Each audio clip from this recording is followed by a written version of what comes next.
Hey everybody, and welcome into Uncharted Realms, this Friday event. I'm Brent. Oh, sorry fellas. 1 second. Well, we were live in Discord there. So, hey everybody, welcome in. Uncharted Realms' Friday event. Sorry about the little hiccup there. I'm Brent, alongside Brent.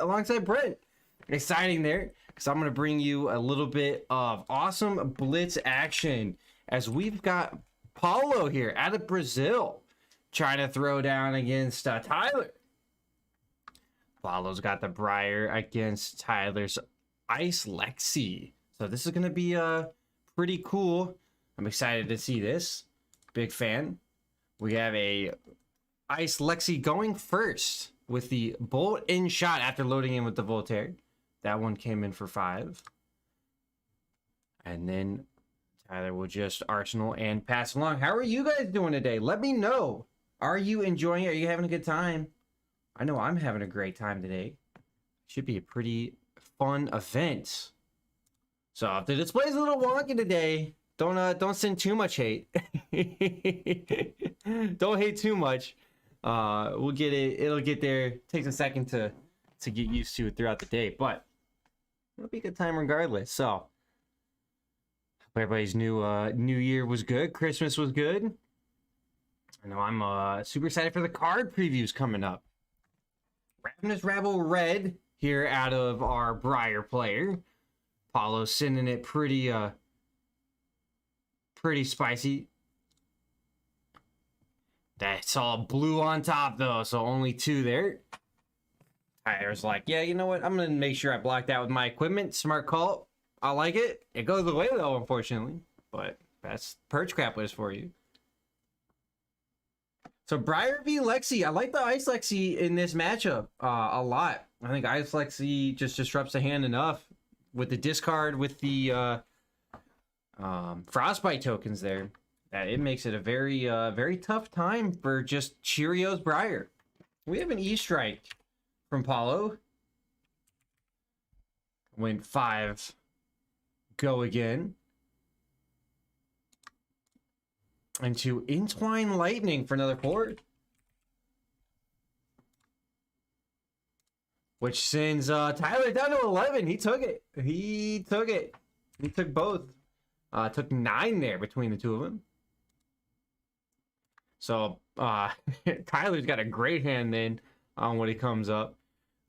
Revealing an ice card there. Lexi's ability there makes a Frostbite token. Get that there up on your screen. You can see that once per turn action, turn a face down card in your arsenal face up. If it's a lightning card, you get go again. In this case, it was an ice card. So he created a Frostbite token, which Tyler will fire off. The Weave Ice. And he combos it with a 3 of a kind, which means he can draw 3 off the top. But he can only play out of the arsenal zone. Hey, that's not exactly that big of a a downside there for a ranger card. They love playing out of the arsenal zone. So here we go. Weave Ice looking there on your screen. The next Ice Elemental attack action card that Tyler plays this turn is going to get +3 and dominate. Tyler functions his first Voltaire trigger. Well, not trigger, but first Voltaire usage to then go in for Blizzard Bolt with go again.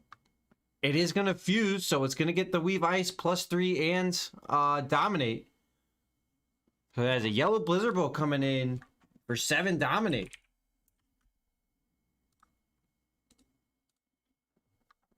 Not too shabby. As you see there, 4 base plus the 3 from the Weave Ice has that dominate.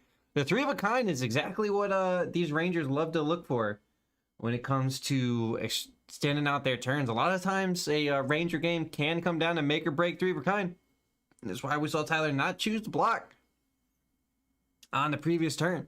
Who do you guys have though? Let me know. Who do you have in the matchup? If you're watching this back on the VOD, take a guess. Put it in the comments below. I'll let you know if you're wrong or right. I mean, you can just watch the video, but I'll give you a little thumbs up if you're right. If you're wrong, I'll just report you and remove the comment so nobody will see it. I got your back. Don't worry. Oh, man. I jest. Coming in for 7 dominate now. No embodiments of Earth here for Paulo. Now, he's going to have to throw some meat in front of it. Now, it looks like he is blocking all 7, or no, 6. He's blocking 6, because there's 1 on the chest. Force of Nature, and the grasp there. Now, the nice thing here is Blizzard Bolt, it was fused, so whenever an attack deals damage to a hero this turn, create a Frostbite token. So, Briar finds their first Frostbite token. As he falls to 19 Paulo's Dote.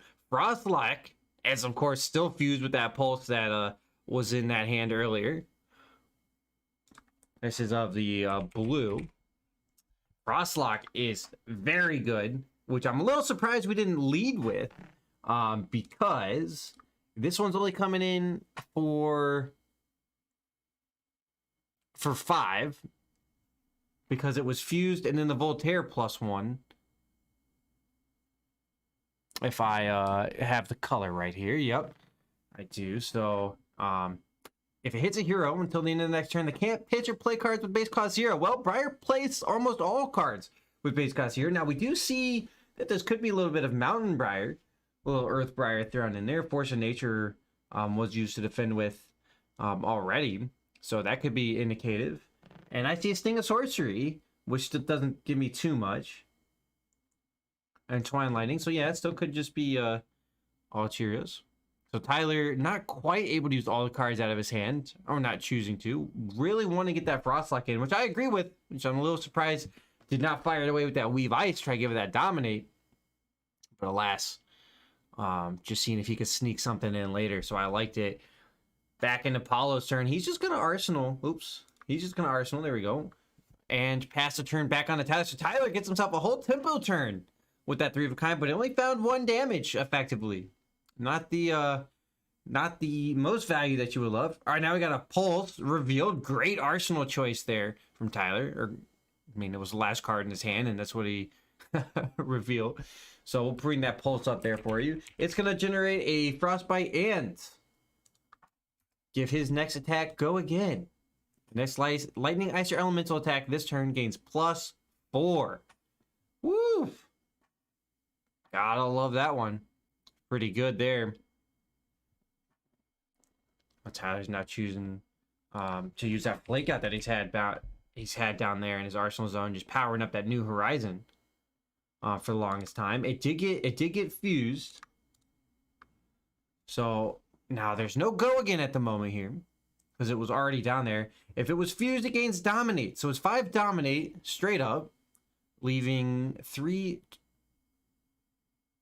Let me double check. Yep, 3 cards still in Tyler's hand. Had to double check my math. Tyler is rocking the New Horizon, the Heart of Ice, the Bullseye Bracers, and the Perch Grapplers there, which have already been used. That's the one face down.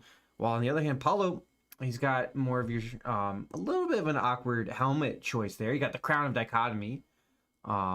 Maybe not super necessary in this matchup. Will provide some of that Arcane Barrier, but he's got the chest piece, the Aether Iron Weave, the Grasp of the Arknight. That's the standard, almost auto-occlude, and the Spellbound Creepers there as the foot piece.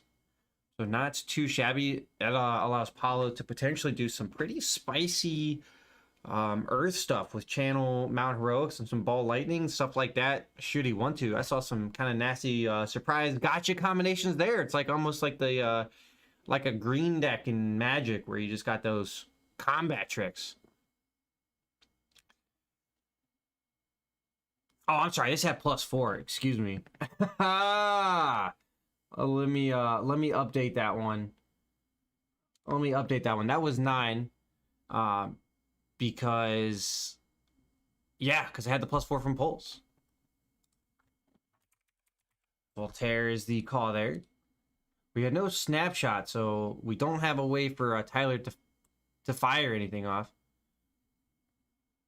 Let me stop this here real quick.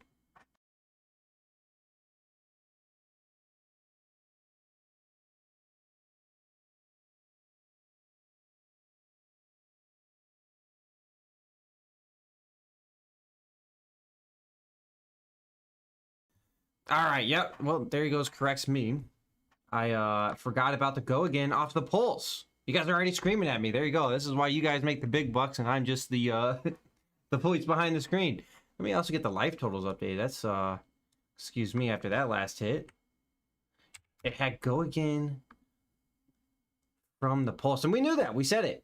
We said it there. So sometimes you just forget things. All right, Chili Ice Vein coming in for 5. Oh, well, hold on. Boom. Paulo's thinking about it. He's taking hard considerations. And this is the spot that Paulo is gonna find himself pretty rough. He's already got one frostbite on his side of the field there, as you can see indicated by Tyler's sideways frostbite token. But he's also facing now this Chilling Ice Vein, where if it deals damage, Paulo's gonna have to discard a card. As long as it was actually fused. I'm assuming it was. I didn't quite catch it because I was trying to remember if this, the action point there. Voltaire's only been used once as well so far this turn. So Tyler's got a lot of stuff he can still do and go on with this. And this is the, well, I'll go back on that line there. I don't want to distract from it too much. The downsides here to Briar. Briar doesn't have a lot to block with a lot of times, especially if they didn't have a very good turn prior with the Embodiment of Earth. There's a good chance that, even if Paulo wanted to block this Chilling Ice Vein out, he might not be able to. I have seen some pretty Nambo hands. We've actually seen a lot of Nambo hands back in the Commoner last Sunday. A whole bunch of Ball Lightnings that just went in this opening hand. It was 3 Ball Lightnings, and that they took a lot of damage. That Briar took a lot of damage. 11 damage for free on their turn 0, and never the place you want to be. Oh, unfortunately enough there, but oh, I'm sorry, that was coming in for 6. It was pumped up by the Voltaire. Let me update that. Man, look at me dropping the ball a little bit. So Paulo takes the 6. Finds himself at 7. Finds himself at 7 going into his turn. So it was not fused then. Excuse me, I had just assumed it was. No discard effect there. But still, not too shabby. The discard and the controlling effects are what kind of just kills Briar. You start losing pieces out of hand, and all of a sudden, you need that non-attack attack, and start, you know, sun gets real low there, big guy. If you know what I'm saying, it just doesn't go anywhere. Paulo here is going to try to figure out what he can do with a 3-card hand. He's pitching 6 here for something. Channel Mount Heroics needs to pay for the Frostbite, so that leaves 2 floating here for Paulo as he covers the Frostbite tax.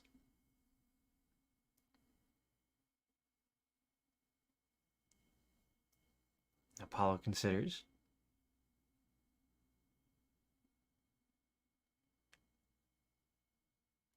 We might have lost Tyler there. He's sitting exceptionally still. I love it. I always have to shuffle my cards. I don't know about you.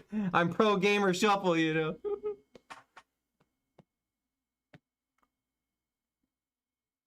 Oh, it looks like it was fused and we had missed the Chilling Ice Vein on hit. Uh-oh. Let's get this wrapped up. Let's go back here.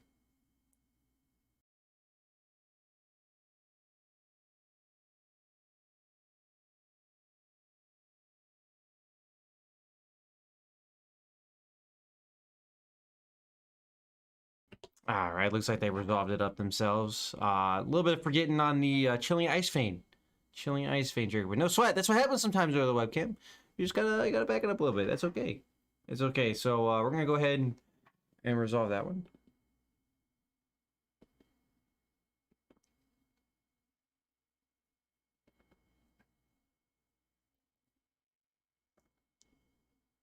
They're resolving it now. There we go. Paulo's just gonna discard it.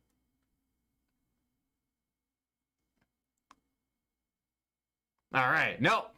Changes his mind about it. Yep, no sweat there. So now he's gonna go back into his turn. He still has a Frostbite. Channel is still gonna cost 4 if he throws a channel out there. He did throw an Earth card to the bottom, so that might change up here what Paulo now wants to do. And so there wasn't Forgotten there, and we got to see the showcase. All right, we just talked about it. It's a hot diggity. Got to see the showcase of it going down.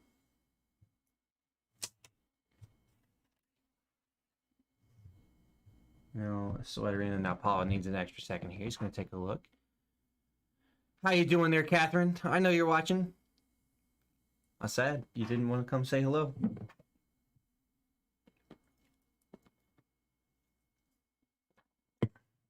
So Paula this time wants to just go Ball Lightning, pays for the Frostbite tax.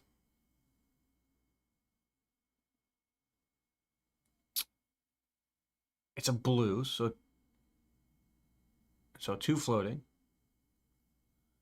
Here for Paulo. Tyler now is going to consider this Ball Lightning. Let me get the color of it. I believe it's a yellow Ball Lightning. But don't take my word for it. Don't take my word for it. That's going to be 2 plus 1. My eyes aren't the best, but...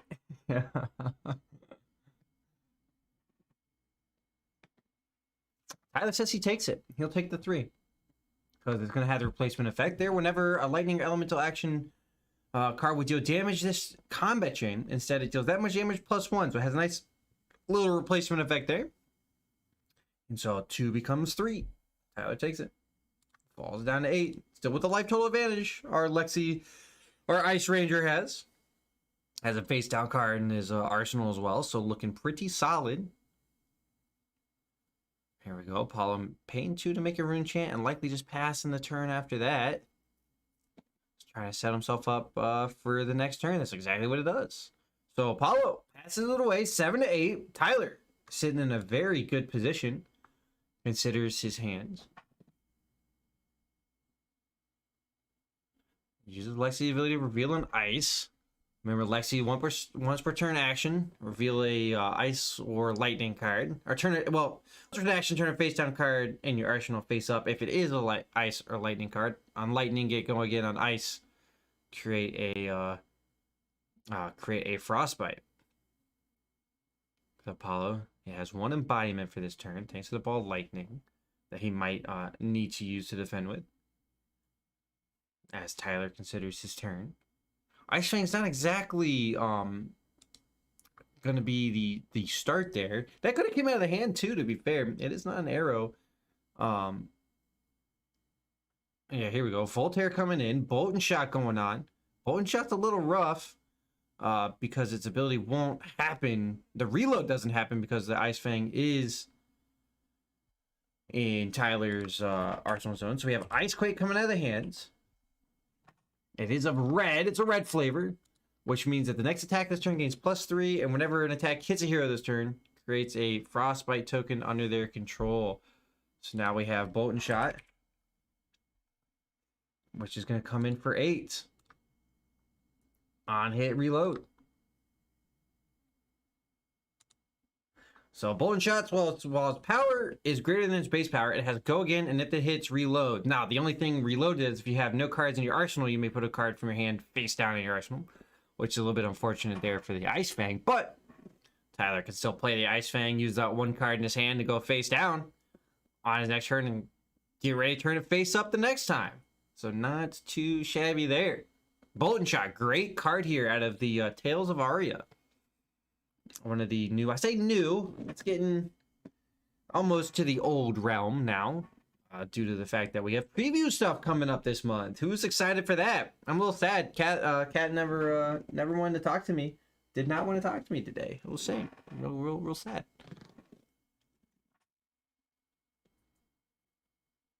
She's like, I don't know that man. What are you talking about?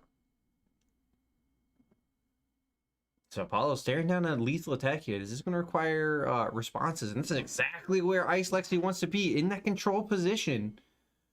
Saying, you have to use all of your cards to stay alive, or you're going to have to discard them. It doesn't matter, either or. You can almost even consider a Frostbite token effectively, or functionally almost, a card lost out of the hands for Briar, because Briar is so tuned out on zeros and reds. Oh, you had to take the pup out, says Catherine. Huh. A likely story. A likely story. That's okay. Fellas, I think this is a pretty good example. Sometimes she's just not that into you. Jess and Paulo still considering.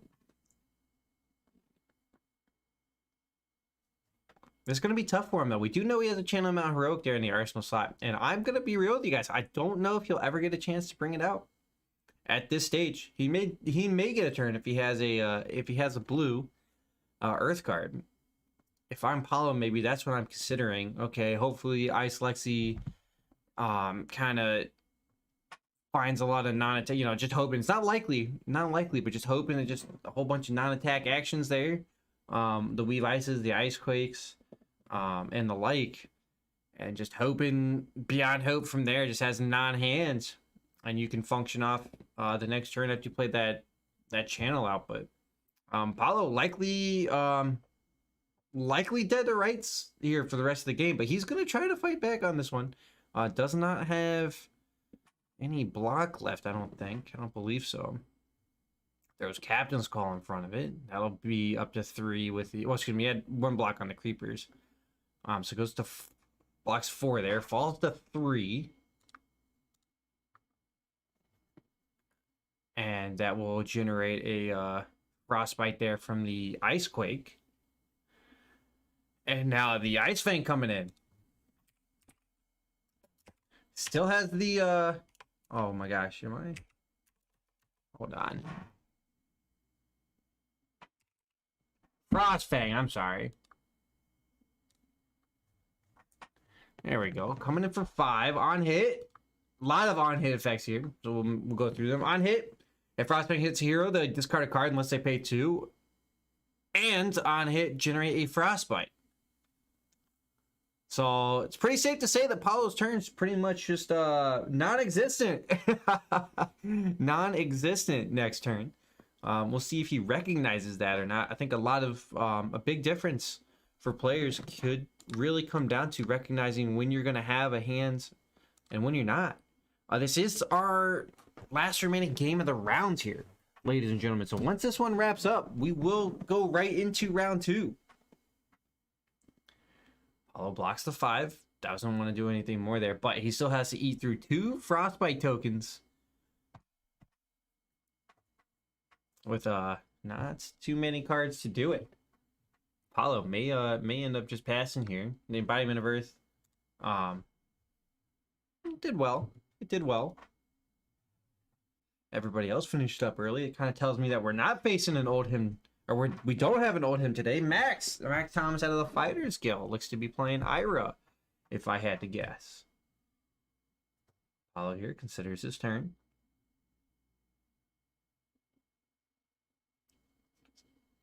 Yep, passes. He passes. No surprise there. Had to just lose the Frostbites.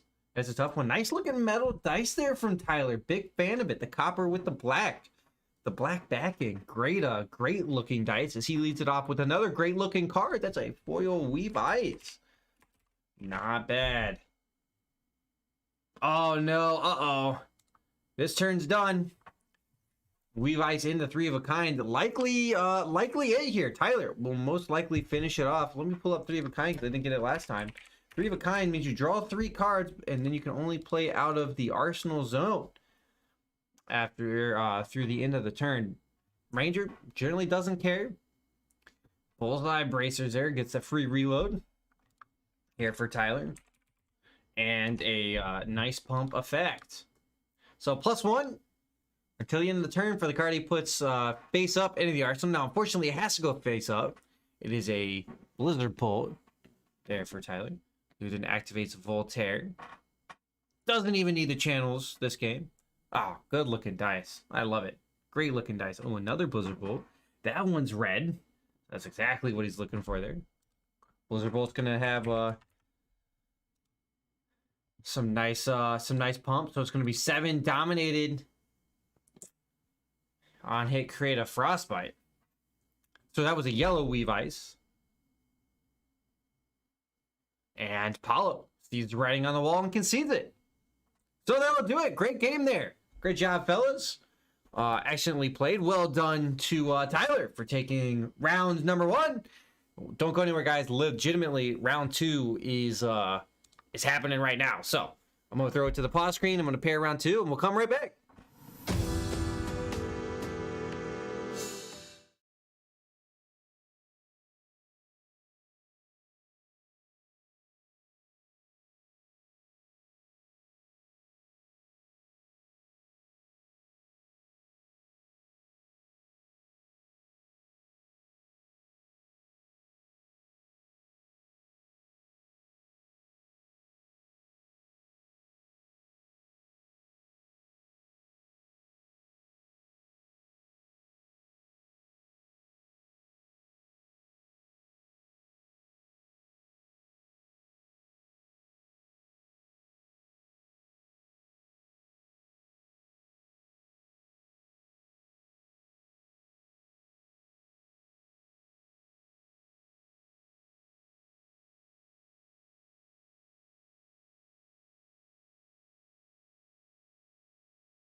Hey everyone, and welcome back to Uncharted Realms' Friday events. I'm Brent, alongside myself, we got 3 of us here today.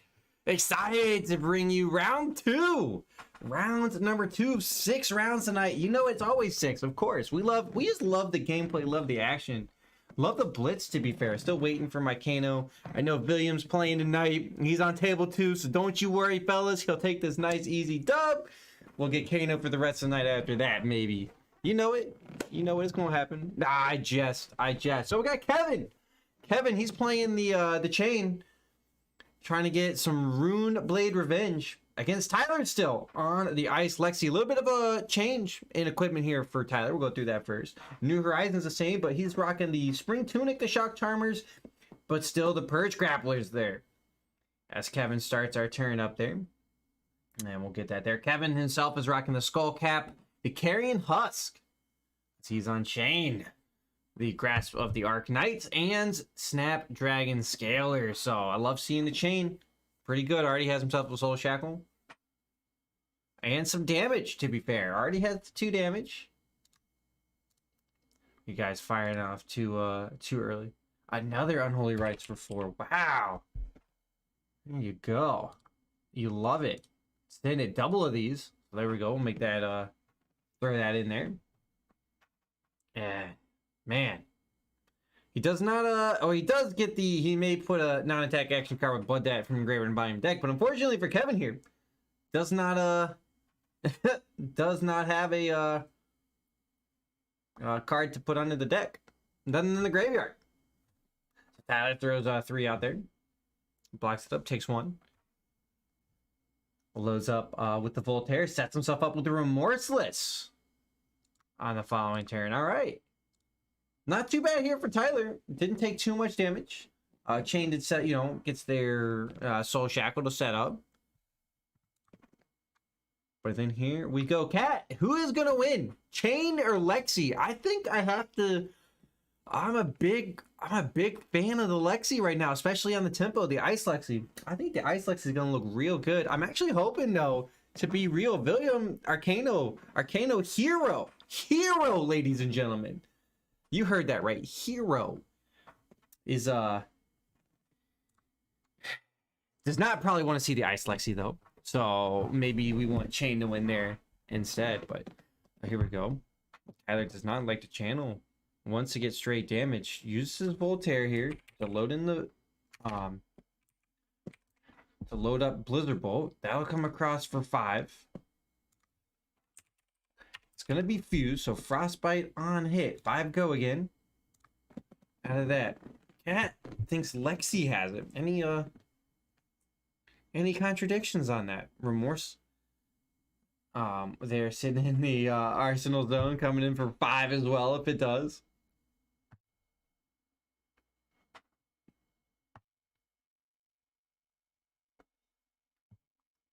Tyler says maybe more. He has ways to pump. No surprise there. So here's the problem. You love it. You have these above breakpoint attacks. This is where the Ice Lexi actually shines, because it has above breakpoint attacks, including defense reactions here. Oh gosh, look how beautiful. I got sidetracked by those dice. Again, looking at the Spring Tunic, great looking die. It has above breakpoint attacks with the 5 power. Above anything above 3 is technically above breakpoint, but above 4 is even more.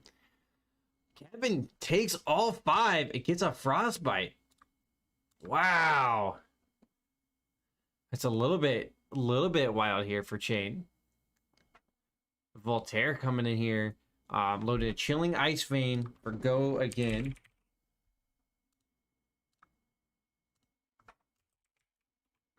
This one's only of the blue, so it's only coming in for 3. Not fuse, go again. Frostbite on hit, though, thanks to the Blizzard Bolt. Kevin likes his cards. Uh-oh, this is getting wild. I mean, this is everything Lexi could have wanted, but we'll see. Kevin thinks very highly of the cards in his hands. No discard effects here, unfortunately. Here, Kevin still does have to plan for this Remorseless, however. There we go. Coming in with Remorseless. Now, this is a big card there. No hesitation. An instant slam of the Husk to block up the 6 there. Wow. Now, if Remorseless hits a hero until the end of the next turn, whenever they play an action card, they lose a life. And so that's why that was a big one there. Tyler, very happy he got rid of the Husk. The Husk will start to chip away. Carrion Husk, for those that don't know, have blood debt. When you block with it or fall below 13 life, it gets banished. And so you start taking a damage a turn. So now Kevin needs to fight through 1 Frostbite. And he did see a ghostly visit on a single Soul Shackle. So, hey, not too shabby. 1 for 1, 100% so far. Captain's Call. Needs to pay for it. He goes +2 on the next attack. That's a yellow flavor. Nice lemon. Nom nom nom nom nom. Or whatever your yellow might be. Soul Shackle to give it a go again. Ghostly Visit now for 6. Has 4 base power. It's allowed to be played out of the banish zone. Because it is one of those awesome blood debt cards. And gets a +2 from the Captain's Call. Go again from the chain ability, which is the Soul Shackle. Let me get that chain ability up there for you. Chain here. Once per turn action, create a Soul Shackle. Your next Runeblade or Shadow action this turn gains Go again. Kevin, he's just going to send... So, Tyler, let me update that. Took 2 on those blocks. And then Rosetta Thorn gets to come in now for 2 and 2. Thanks to the Captain's Call and the Ghostly Visit. Non-attack attack. Comes in for 2 and 2. 2 arcane, 2 physical here now. Spell Void from the Shock Timers block the arcane and takes the 2 physical. Tyler does. Falls to 13. So yeah, not a bad turn there for Kevin. Oh, small things. Yeah. Use a Shock Charmers twice, get 3 extra Frostbites, and potentially sneak out the Husk. You know, that's a very valid point on the first attack. 3 of a kinds here coming in for Tyler. He's going to start it out again. That's a great card to start with. Draws 3, can only play out of the arsenal. No, that's actually, thinking back, that's actually pretty decent. Pretty decent. Maybe it was a little bit distracted about that Remorseless there in his arsenal zone, trying to get that out there. But yeah, I think that could have been a very valid strategy as well after the first non-block. Especially when you know Chain doesn't normally play a defense reaction, so... Great call there, though. Oh, that would have been so nasty. You get the Husk for free. You just... Oh, it'd been gross. Woo! Yeah.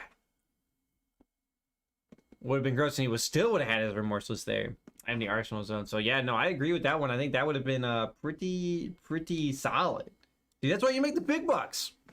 That's why you make the big bucks. Blizzard Bolt coming in. It's only blue, so only for 3.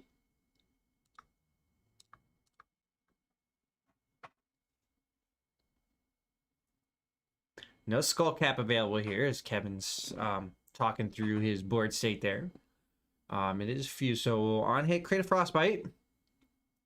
Oh man, Shock Charmers. You know, to be fair, it is a kind of I wouldn't say a newer deck here. It is an underplayed deck, the Ice Lexi, for sure. When you compare it to a lot of your more mainstream Chains, Briars, even Viscerais, you know, all your normal mainstream stuff, your Old Hymns, Bravos, Dorinthias, you know, the stuff that you're tried and true on that you've seen a whole bunch. You know, people are still trying to figure out they're going to dip their toes, continue to dip their toes in it or not, you know, something to consider there. So Blizzard Bolt coming across. Ooh, no, that's coming in for 5 thanks to the Voltaire there. Blocked up here by our Chain player, Kevin. So Tyler will Arsenal and pass away. Yeah, I'm still like, damn. Oh, boy. Bounty Demagon ×2. And they're red. Oh no. Chain. He said he only needed one technically. So yeah. We'll have to watch out for that blood debt too. Just make sure that is going down there on the carrying husk. And if these bounding demigons can get out. Now, no seeds. Unfortunately, seeds is banned still in Blitz. Just really, really strong of a card. Red Nimblism is a start. Gonna go ahead and pump up the next one. Red Nimblism +3 into a bounding demigon, which has base 3 but +1 since out of the arsenal. So it's coming in for 4. Excuse me, coming in for 7. 4 base. Hold on, I shouldn't say that. 3 base +4, so 7 total. No blocks there from Tyler. And then we have another one coming in for 4. Woo! Talk about a turn. Looking great. So 14-6. 14-6 right now. Now I know it's not updated there in Kevin's life totals, but that is what it is. Kevin will take a damage here at the end of the turn. But yeah, Shock Charmer's awesome. 2 resource instant. Deal on hit, deal an extra damage. Here, I'll pull it up there so everybody can see it. Shock Charmers. But this is what Small Things was talking about in his previous turn. Next time an attack action card you control hits a hero this turn, deals 1 damage to them. Small Things was like, hey, we should do it twice. Get life total down there to 13, so Kevin would lose the carrying husk. And the like there. So, something to consider how some of your turns might get a little more wild, or could be. Uh-oh. Down to 5, Tyler falls after that block. Did the Snapdragon Scalers into the Rosetta Thorn.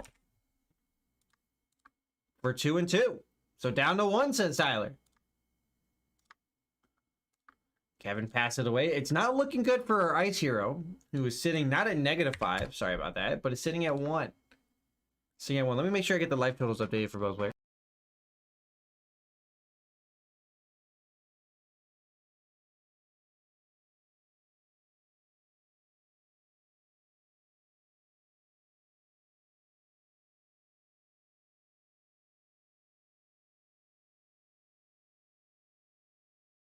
Alrighty there, just doing some nice judge duties there, making sure life totals are accurate for both players. No sweat there. So Tyler starts it out with his Lexi ability. He's going to turn an ice card straight up, generate a frostbite. Love that effect. Great card art too for that hero. Like I said, fellas, look how nice these dice look. Copper with a blue background on the Lexi. We're going to have to ask Tyler where he get his dice from. Yeah, Rune Chant does kill, so needs to pull out cards. Can still get there with some discard effects. The Chilling Ice Vein is not quite what he wants to see. We do have, the Weave Ice yellow into an Ice Quake red into that Chilling. So there we go right there. It is not fused, unfortunately, so not getting the Weave Ice effect. We get the Frostbite from the Ice Quake. I think this is a yellow Chilling Ice Vein. Don't take me on that one. Because he did say 7. Kevin's like, I think this is game. I think I agree with him. Because all he has to do, like Small Thing said, just make that Rune Chant. Great call there, because there's no arcane barrier here. It's possible, though, don't count out the chance that there might be a sigil sneaking around. But I am not going to complain here as long as Villiam gets the win. Look, somebody might say we're a Kano fanboy over here, but uh-oh. Not reported yet, so we'll see. Oh, down to 2. Came in for a little bit more than I thought then. Hold on. 3, 4, 5, 8. I think the players have it. I trust their life totals. Not what I mapped out, but sure. So here we go. Kevin's turn. Pitching 5. Makes his Rune Chant. He has 1 floating. I'm not. Get that out of here, Catherine. All he needs to do is push the Thorn. Soul Shackle, though. No reason not to keep going crazy. Thorn coming in for 1 rune chance, 2 physical. And Tyler will die. Takes the rune chance. So grasp. Tyler says he definitely should have used Spring Tunic. He's lamenting the fact he does not have that 1 life left. Grasp makes the rune chant. Darn. As Kevin lays out the turn.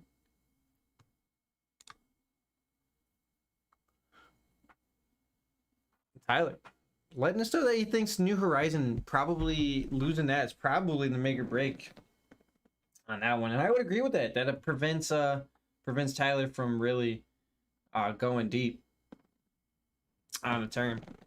So great job though from both of our players. Great job. Looks like Kieran got it on table 4 there over Corey. Oh, Kano got it. Hello, you ladies and gentlemen. Let's go. Let's go. We're a little hyped about it. William got it on table 2 over John. John's a great player there as well. We have Andrew and Max playing it out. It could be an old him v old him there. Possible. I know Andrew loves the old him, so we might be watching that. Max Thomas out of the Fighters Guild. You know, we have a lot of overlap there, but so that'll close out here in round number 2.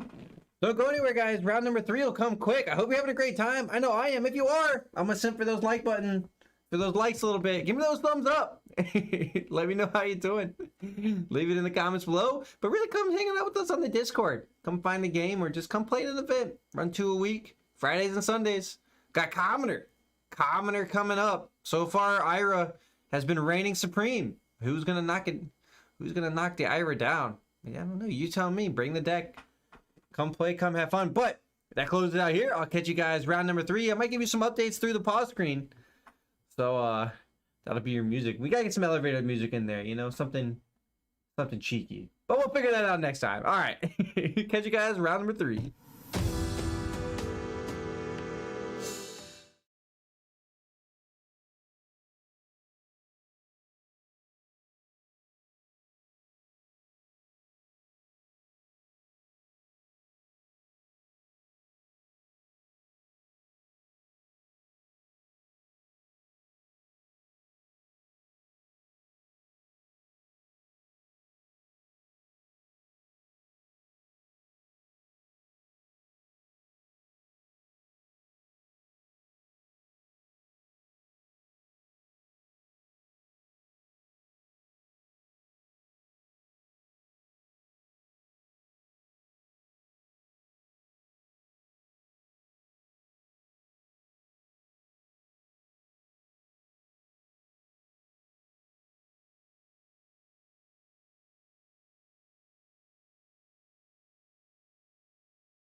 Hey everyone, and welcome back to Uncharted Realms' Friday event.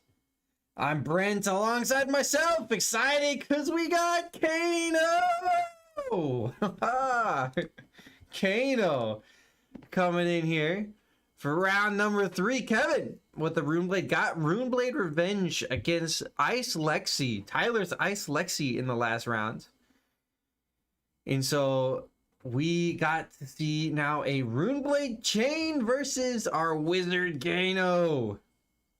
A lot of no rune there here for Kevin. Kano on the other hand, rocking the standard, rocking the more than normal setup.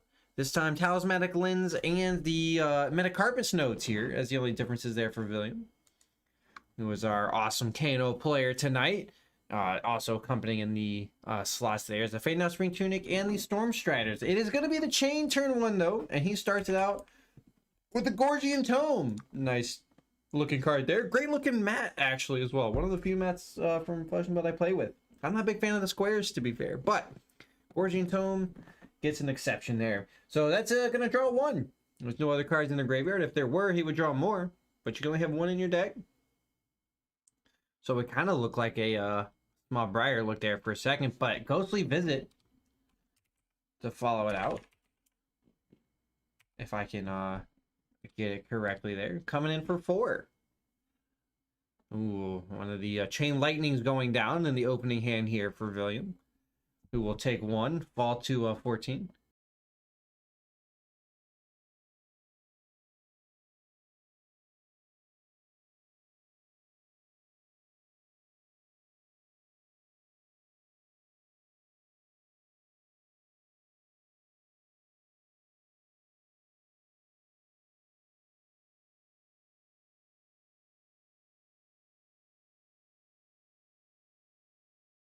All right, man. Kevin said he don't even matter if he spots him the 5 points. This is gonna be ready to rock the Kano here. Kevin thought he was grasping there at the end. You can't grasp with no grasp. That is a no rune gloves and no rune catch piece, no rune robes, and the no rune boots. So 3 no rune there for William. E-strike for 5 then instead. Great catch there from William. This one's coming in. 5 go again.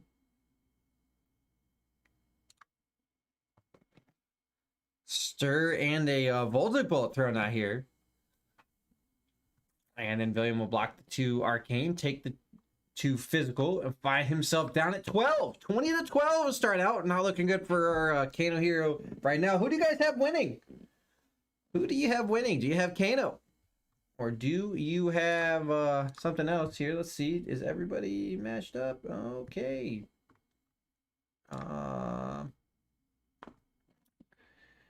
Looks like...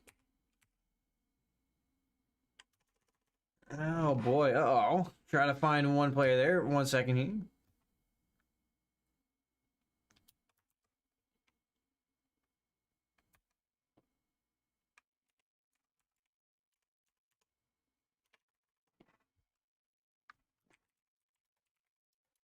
Little sad face. We had somebody dip out for a second, but that's okay. All right, sorry about that. We got it back. We have a Crucible into a Sonic Boom.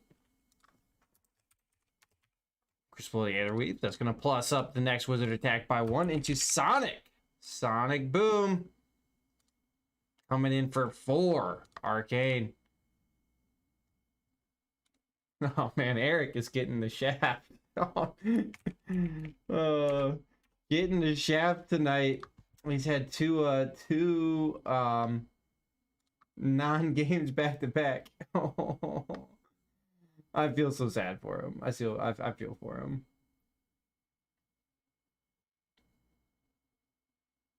It is what it is, unfortunately. I'm so sad. I'm trying to find the right emote for him, but I can't find the crying face.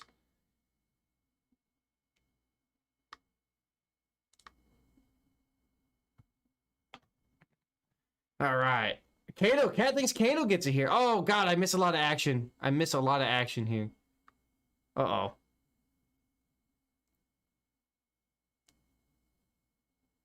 my bad.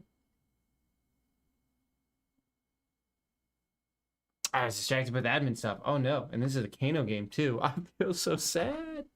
I think what I see would probably happen is it's a pop of the helmet to get the spell void and some arcane barrier to prevent sonic boom from going off, and then William just passing after that. I think, if I had to guess, Rift Vine now, as we're into Kevin's turn. 1 card in hand, 2 resources floating. Yeah, makes me definitely think that's what went down. Sorry about that, fellas. And then Rosetta Thorn for 2. William takes it. Down to 10. Uh-oh. Oops. Let's update that. New turn there. 20 to 10. Our hero finds himself with no damage. Tome of Aetherwind out of Arsenal there. Draw 2 is the mode choice there. William's now going to look to go all off the top with his nice hero ability. Kano, which he does, finds a blue Voltic Bolt. Not too happy about that, but finds a Gaze of the Ages. That's going to be Opt 2. And since he's already played a Wizard non-attack action card this turn, it'll go back to his hand. So it's a free Opt 2.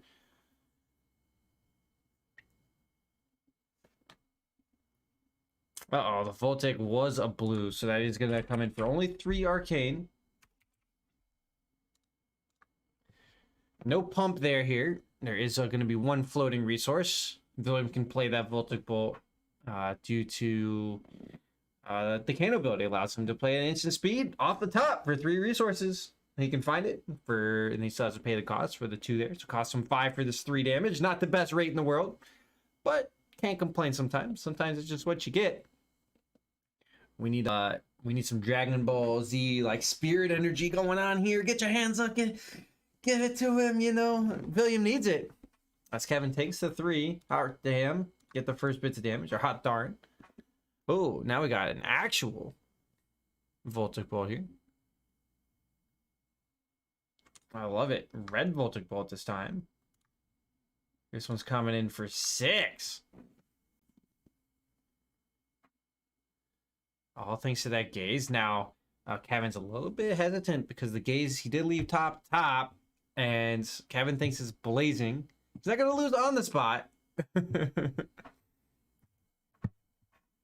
But this could, what maybe would have indicated if there was a Metacarpus nodes pump here. It could also be a yellow in hand here for Kevin, which would have prevented a Metacarpus node pump as well.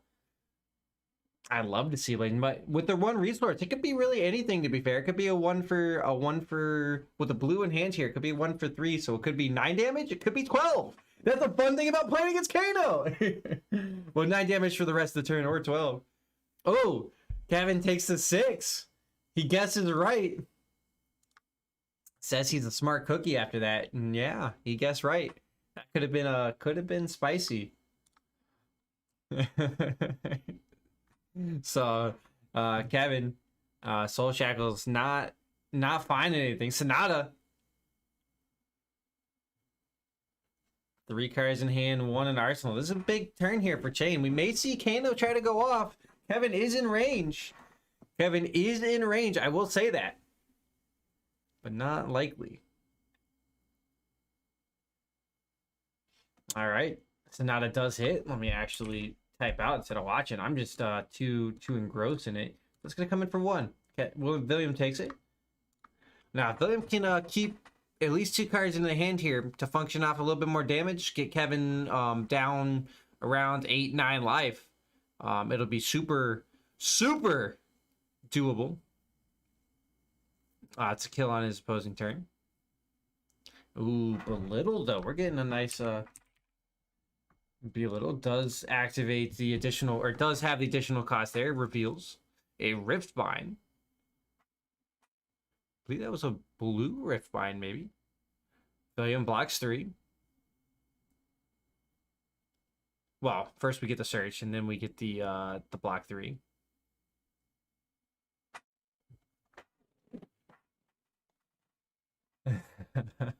Kevin Kevin says, no way I'm picking the red one. Picking the blue. So going to be more shields up here for William. Smart to consider there. A lot of resources out here for our chain. That does not have the ability to play into the grasp. So we may see, may see William, or may see Kevin, which is some blues left in the hand. Art of War. Oh. +1.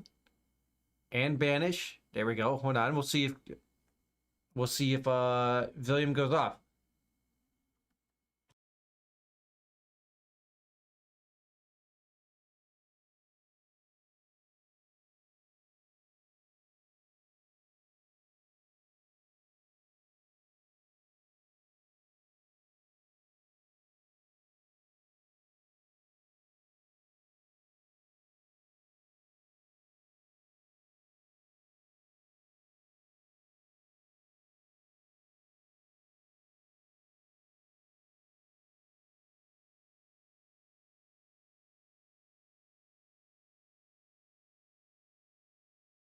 All right, there we go. There, yep. Art of War. Kevin is potentially popping off, but this will be prior to the banish action.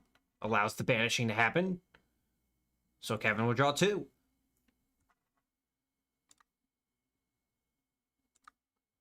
Oh, this was on top of the belittle. So with the +1 there. So William will take 1. Shackle. Oh gosh, Howl from Beyond. This is getting kind of big. +3 on the next attack action card this turn. And then the Riftbind coming in for 9. 2 resources floating, 1 card in hand. So William can still throw 1 out here to block. He's going to block 5, take 4, and then there's a Thorn following up. So we may see the Tunic going.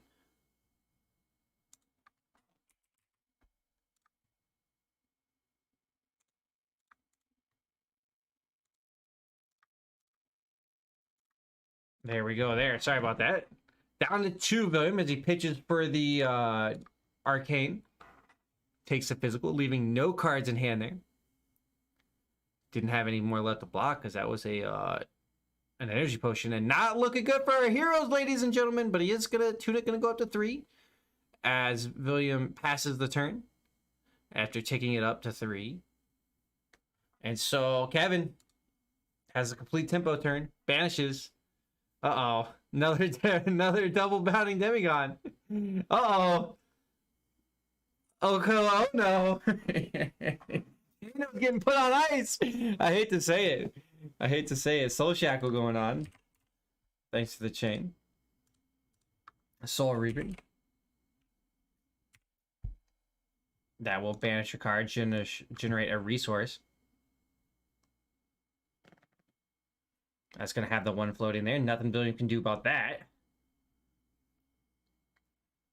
William will crack his lens in response here. He wants to see. Gets a huh. Not a very happy huh, I don't think. Hopefully William's got some... Oh, he says, only this hand didn't suck. So not quite the hand he's probably looking for. I don't think he stays alive. There's an attack. He's staring down an attack for 6 right now. Plus a bounding demigod. Plus... Well, maybe something more. Who knows? Could just be the 1. Soul Shackle was used on the Soul Reaping here. So that might be something William takes into consideration. He could be looking at... he could be looking at a 9-block hand. He could be looking at a 12-block hand. He could theoretically be looking at a 6-block hand. So, block 6. Ooh. Fork Lightning and Blazing gone. Uh-oh, Marvin Skies. And then Bounding Demigod for 4. Go again. This will do it. It is physically impossible for Kano to survive. Unfortunate. Well, no. Excuse me. William can survive at 1. He can survive at 1. So Bounding's coming in. Shadow Puppetry. That unfortunately will do it. William is like, if any of these are blue, I would have the win. Was not able to fire off, has the stir, fork lightning, or has the oh nope, he was looking at the sonic boom chain lightning blaze on the top, but did not have the resources to do it, and he would still would have to got through a lot of the attacks. So Kevin, had he blocked it, would not be able to kill William this turn. And if Kevin had a not blocked it, William wins. But alas, William did not have the resources though, so Kevin takes it pretty handily actually in that one. A little unfortunate. As Kevin finished up, well, it was Sky Shadow Puppetry Demigod, so I believe that was guys. Maybe it was just double puppetry. Hold on. Let me double check. Yeah, it was. So, oh no. Losing the Kano, though. That's a rough one there, ladies and gentlemen. That's a rough one. But that rounds it up here for round number 3. A little sad. We don't get to see... Hopefully we see some more Kano again. I doubt it, but a little sad for tonight. But William gave it a great, honest try. Gave it a good effort. It's always closer than it looks, ladies and gentlemen. I'll tell you that. I will tell you that. So, good try there for both players. And well done to Kevin. It's the Kevin show tonight. Looking good. And we'll catch you in round 4. See if it continues.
How does it feel, Cat, to have abandoned or to have sided with the Kano?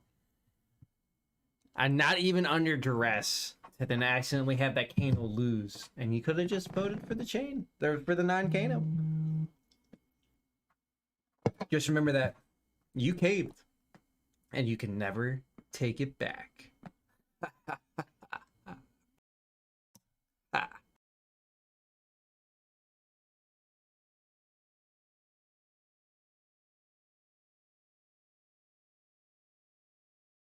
Oh, but on the bright side, Pokemon Go. Got my 50 coins today, baby. It beats the unfortunate I had a Pokemon in there for 3 days. 3 days! I tell you what. In a gym. In my neighborhood. I guess it's a lot of kids there. They just kept healing it up. They just never got knocked out. I'm like, come on. let my Pokemon go. And it didn't happen. It did not happen. But got my 47 today. I'll take it out of a max of 50. So what just means is I'll drop it in when I get back today. So that way in the morning I'll get more.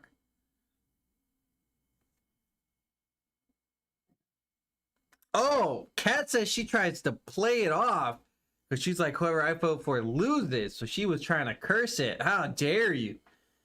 How dare you, woman? She is a witch. I'll tell you what. She is a witch. The best West impression I got. Lucky. If you came here for a normal broadcast, sorry guys. I hate to tell you, but it's anything but. Nah. I just. If you're here with me, and Kat, let me know how you're doing. If not, you can lurk. I love lurking though too. I do that all the time. That's all I do. I'll sit there and just watch people do their thing. That just sounds kind of weird. Not like that, people. That might, hopefully that doesn't get clipped out of context. Like small time streamers, I'm big about the small time streaming community. So it just sounds weird when you take it out of context. But anyways, anybody else playing the Pokemon Go? We got no F1 to talk about. No football to talk about today. There was no games on Thursday. The Bengals, though. The Bengals, baby. We already knew that from Sunday, though. Locked in their playoff. Number 1, AFC North. You will not hear any complaints from me on that one. No, sir, Bob. You won't. Let me double check here. We're still waiting on, looks like one. Make sure. Yep, got that. Waiting on two games. Oh, I'm gonna have to knock out this gym while I'm here, though. Maybe. I'll let them live. Somebody else will come in and knock. My item bag's full, though. It was 3 more coins tonight. It's time to go in there. Let's mess them up. I'll tell you what. Been trying to get into competitive Pokemon. I will say there, ladies and gentlemen, trying to get in. I did not realize how much grinding there was. Did not. There's a lot of grinding to put together Pokemon teams, which is wild. And never would have expected it.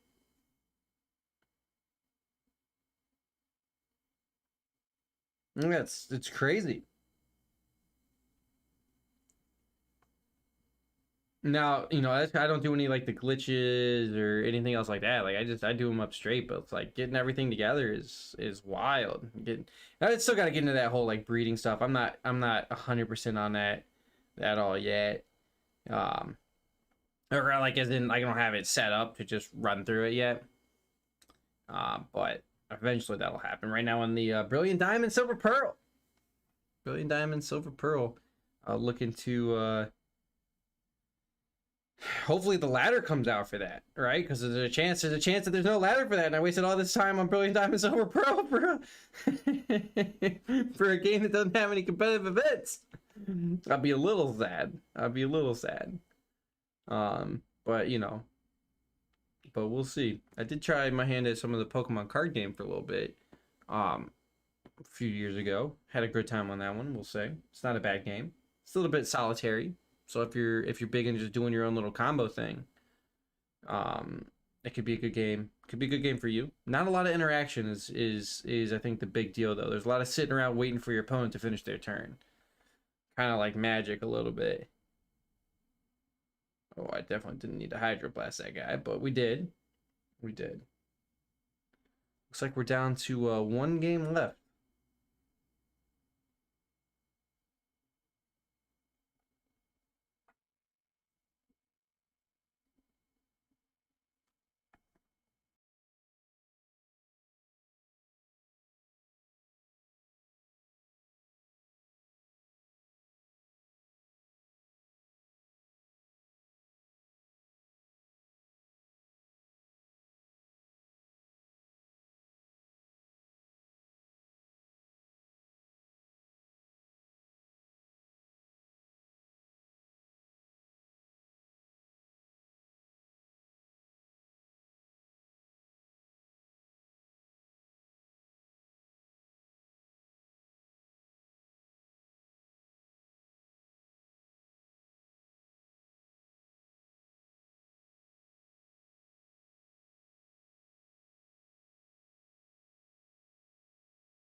those wondering, time did get called in the round, so we are getting close to round 4.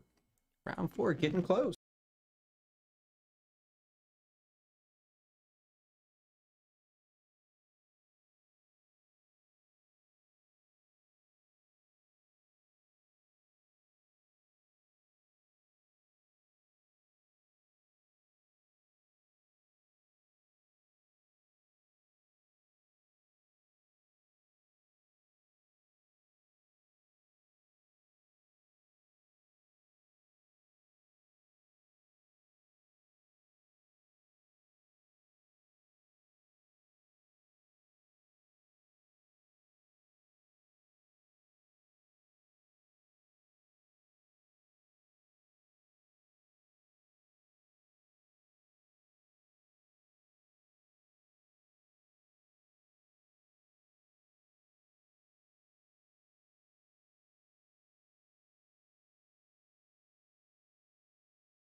Hey everyone, and welcome back to Uncharted Realms' Friday event. I'm Rip, happy and excited to bring you round 4 of our Armory event tonight. Friday night, 6 rounds every week. It's awesome, it's fun, it's crazy good, and to combo it, Out of the Box Gaming's Armory Commoner event on Sundays as well. We'll bring you hosting coverage of that too. So if you're in the markets for some Blitz, but at the pleb level, you just let me know.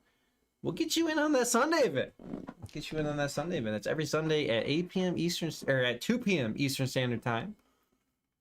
We would love to see you. So we got Kevin starting it out here. Another Kano! So it's a good round regardless, because we get to see Kano. Kevin is our starter here. He had a very good time last time. As it goes, Marvin Skies into Bounding. It's going to be go again. And then Kevin's Soul Shackles, thanks to his chain ability. It was only for 3, gets blocked up for 3. No sweat there. Turn 0, you know, Kano can block pretty free. Only a gaze, so that's a fair block. And then Rosetta Thorn for 2 and 2. It does have go again, though.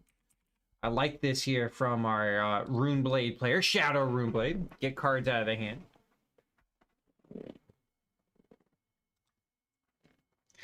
Kieran takes 2 physical after blocking 2 arcane. That leaves 2 cards in his hand, and he'll draw up. Kevin will end the turn on that. Did not have anything to follow up with. So, not as spicy as it could have been, but still pretty good. Gets 2 damage. Pass it over to our hero. Wait, no, I mean Kano. Sorry, excuse me. 4 letters. You get them mixed up sometimes. You know, you get them mixed up sometimes. I'm just jesting. So we'll see what Kieran does. He did warn us before he started. He's rocking the same equipment as William was prior. The Talismanic Lens, the Spring Tunic, the Metacarpus Notes, and the Storm Striders, as well as our Shadow Rune Blade hero rocking the same equipment. Kieran did let us know he's kind of new to Kano, so it may not be the showiest of games, but that's okay. You got to learn somewhere, and he's doing okay for himself. He is doing okay for himself in this event. So Kieran starting out with a Voltic Bolt Red, getting pumped by the Crucible by 1. So this is going to be 6 total. 6 for 3, not the worst. Kevin blocks 3 of it. Takes 3. Falls to 17. Kieran thinks about it for a second. Arsenals and passes. Does not want to rock off the top. He has no more action points there, so he would have to rock his hero ability if he wanted to. Kevin, Soul Shackles finds a Minnowism. Blue does not happy about that. Says that is very bad. I agree with him on that one. The Soul Shackle. There. The beginning of your action phase. Banish the top card of your deck. Usually Chain's okay with it because they find blood deck cards that can get played from the banish zone. So all pluses. Super pluses actually, because it extends out your turn. Gives you a second hand. But at this case, not the case. Chain had to whiff at one point. Glad it's against a Kano. No, I mess. Captain's Call. Chooses to go again. So there's gonna be a wide stringing turn here for Kevin. That's what that tells me, because he could have done the plus. Goes E-Strike, draw a card. So 5 go again with a draw there. And that gets extra cards in for shielding, should Kevin want to shield up, or more likely, cards to attack with. Kieran here, considering blocks. Kano likes being able to rock. Kano can do well in Blitz with the 2-card block, 2-card hand, which is fairly decent there. In this case, Kieran's going to block 3 of it, take 2, fall to 11, feathering his life total. 17 to 11, 6-point difference, not too shabby here. Oh, Sonata drawn up, looking for it. Oh, calls it for 1.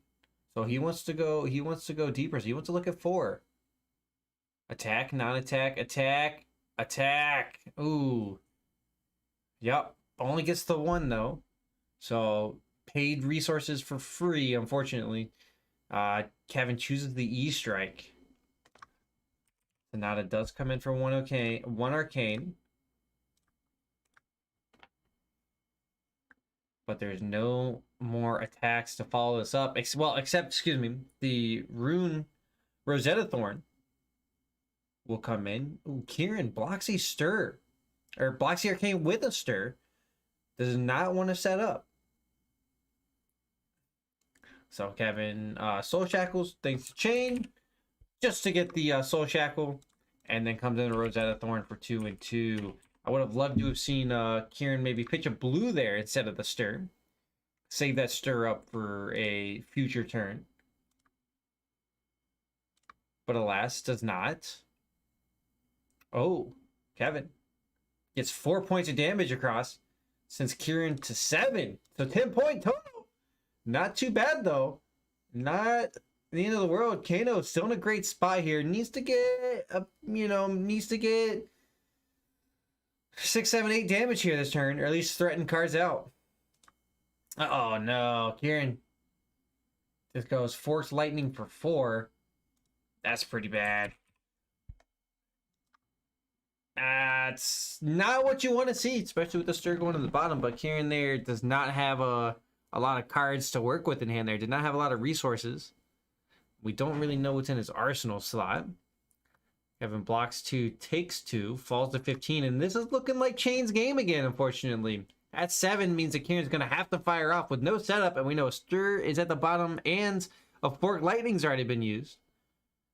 Not looking good for our Wizard player. Looking great for the Runeblade, though, as he starts it out with the Gorganian Tome.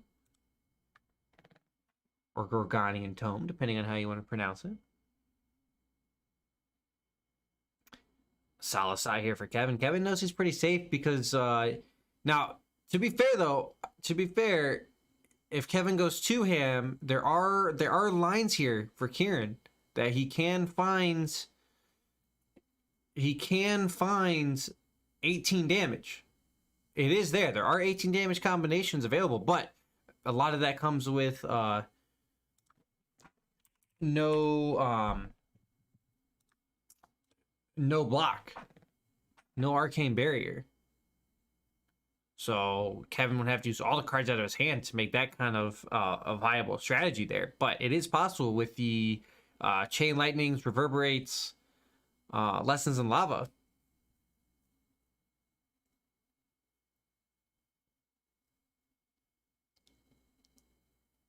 Well, you would need some extra to get more of that though. Well, no, excuse me. No, that would actually do it. So you would need one of them in Arsenal. I'm sorry. That's what I meant to say. You need one of them in Arsenal and 2 blues. Plus your Tunic, which unfortunately Kieran doesn't have. So unfortunately, maybe that's not quite what's going to come up. Bounding Demigod. Into E-Strike 5 go again. I'm trying to think of the outs here we have for Kieran. He might not have them. Sometimes the outs aren't there. Sometimes the outs are not there. The Bounding Demigod did get blocked up to Blazing Aether. It only came in for 3. Enlightened Strike here now, which will then come followed up by a Rosetta Thorn. Oh no, Sonic Boom. Kieran, you need that. He will block 3 there, though. Take 2. Down to 5. 2 and 2 now coming in off the Rosetta Thorn, thanks to the fact that Kevin has played a non-attack and an attack action.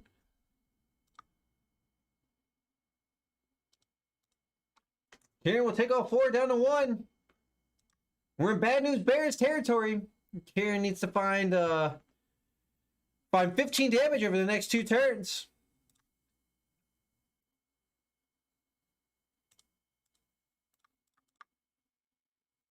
Kieran takes up the Tunic.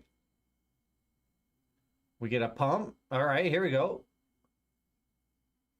Aether Spindle for 5. Not too bad. Not too bad. Aether Spindle. I think I would have chosen the Sonic Boom and just gone risk it for the biscuit. Well, he got the Talismanic Lens.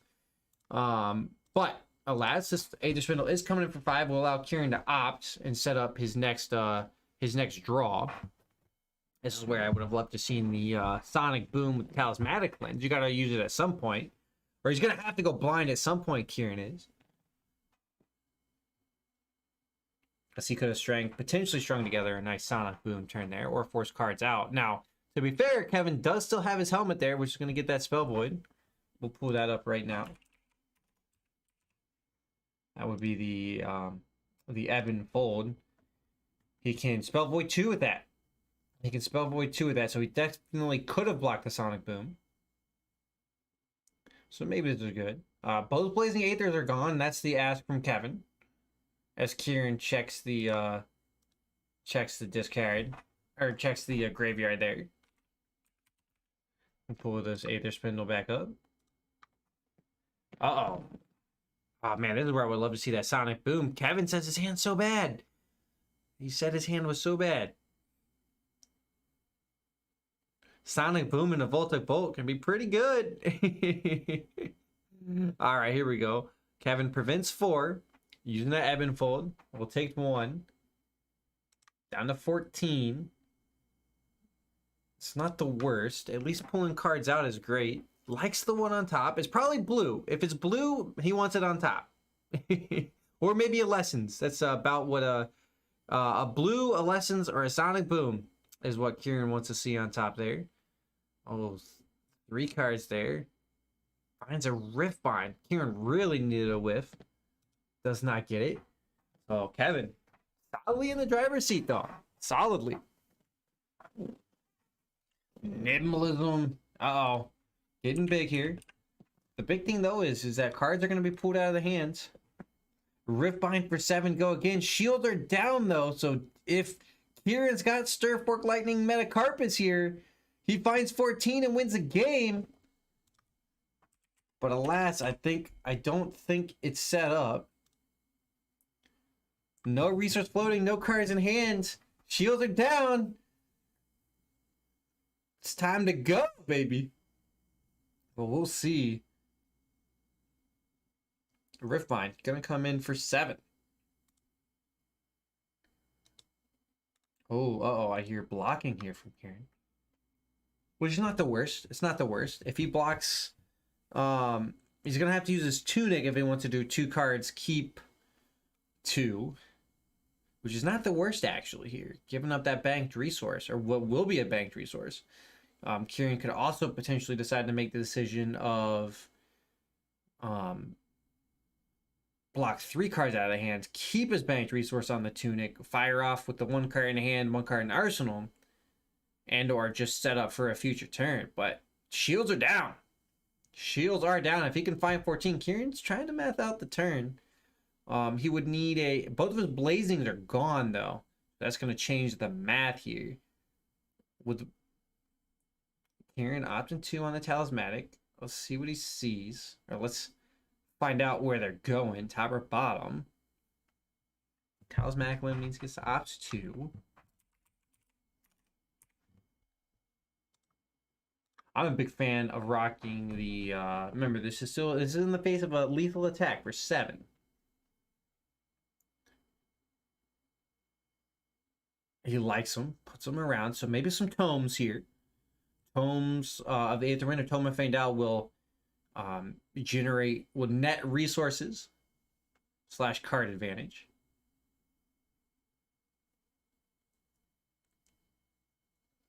Kieran likes his blocking. There he is. So it throws his Tunic in front of us. He did have the Forked Lightning. But I also see the Voltic Bolt there, which surprised me that that's the card he wants to go. It tells me that he might have Sonic Boom in the hand. And Kevin ends the turn there. The Voltic Bolt is one of the best 2-card attacks you can have, or 2-card hand attacks that you can have. Oh, there's the other better one, though. Nourishing Emptiness coming in 6 Dominate. Hello, I like that. Which also tells me there's probably 2 blues on the top. So, Nourishing Emptiness, cool card out of Monarch. While there are no attack action cards in your graveyard, which Wizard doesn't have, Nourishing Emptiness gains Dominate, and if it hits, you gain +1 Intellect till the end of turn. So Kevin took 3, block 3. 1 to 11, in range. It is most definitely in range. Stir Fork Lightning's out of the question. Both Fork Lightnings are gone. So it's going to be tough. But possible. So Plunder Run.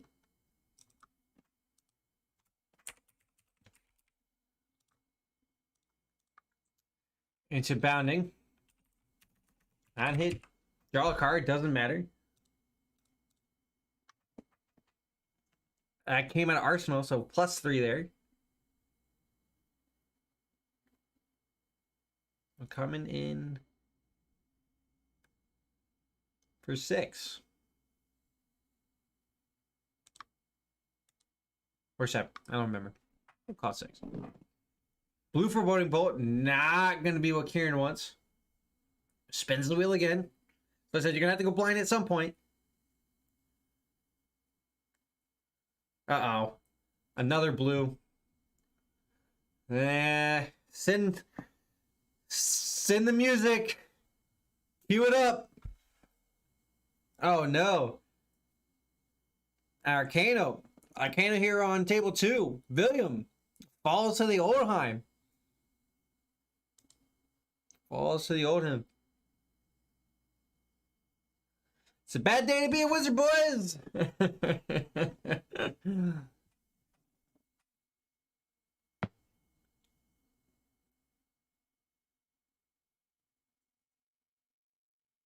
I don't think there's an out here for Kieran. He might be able to find something, but not with double blues. When you use 6 resources to find nothing. Okay, Tome. So Kieran's all going on the Kano. Get this at instant speed, facing on its attack. He did find a Tome, which will allow him to draw 2. So netted card advantage. Nets a card. The averages on it. So if you have half blues, half reds, give or take the yellows thrown in there, you know, it messes the math up a little bit. But you effectively are averaging 4 resources when you do a Tome. Cost you 3 to do it, so you effectively net resources.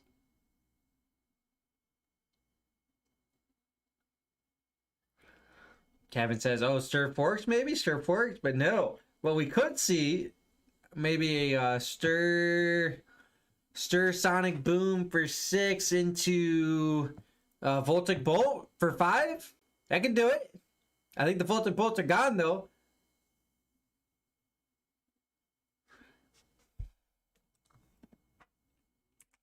So Storm Striders. So to catch everybody up, Storm Striders. I think the only out here for Kevin. Oh boy, he does do the lessons, but there's no blazing. Oh, that's so unfortunate. Storm Striders is there allowing Kieran to play at the instant speed.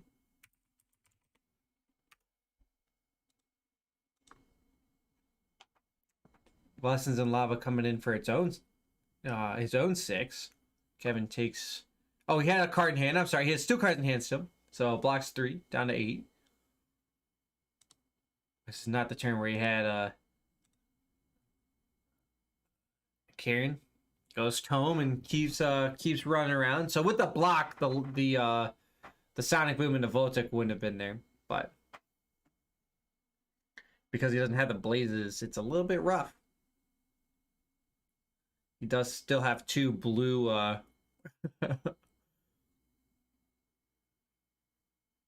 2 blue there into his bandage zone that he can potentially play, but those are both 1 damage. We got 1 damage on the Foreboding Bolt, 2 damage on the Scalding Rain, both for 1.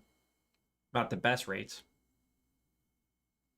Here, no floating here. Still needs to find 8 off the top. We may see him Foreboding Bolt to get an opt. Nope. Goes a blind. Oh, gaze. We continue on. Hello, it's a free opt too. That's a free talismanic lens.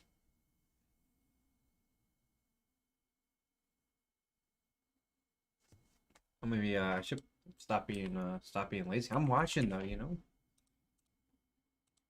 On the edge of my seat. Let's remember this is all staring down a lethal attack still. That Bounding Demigod still coming in. Kieran double tops.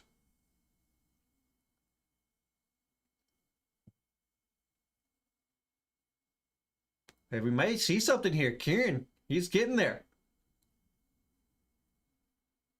Oh no.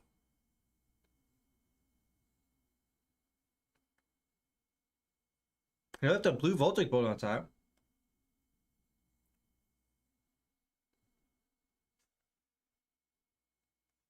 Voltic bolt, so he didn't want to bottom him. Only coming in for 3.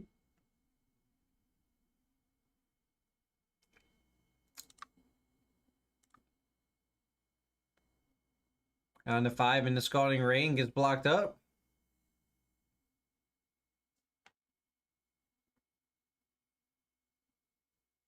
Unfortunate, Kieran ran out of gas. Unfortunate there. Tried. That's why it's always closer than it looks with Kano. Closer than it looks. Kieran just didn't quite get there. Was 4 damage short. And he falls yet again. Kano falls yet again to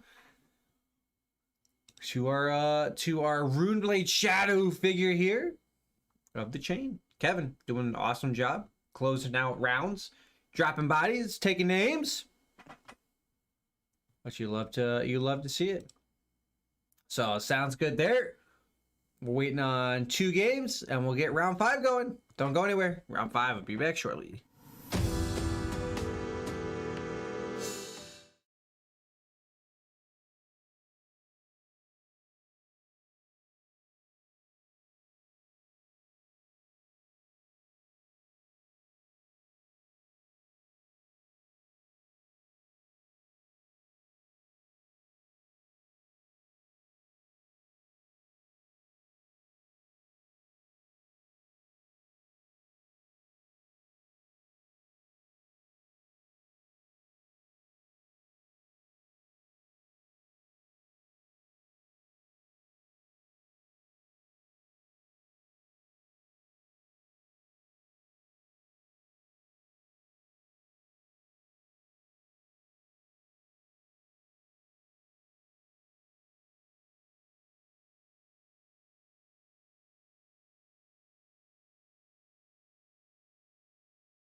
Hey everyone, and welcome back to Uncharted Realms' Friday event. I'm Brent, and I'm bringing you round 5 coverage of tonight's Armory Blitz event.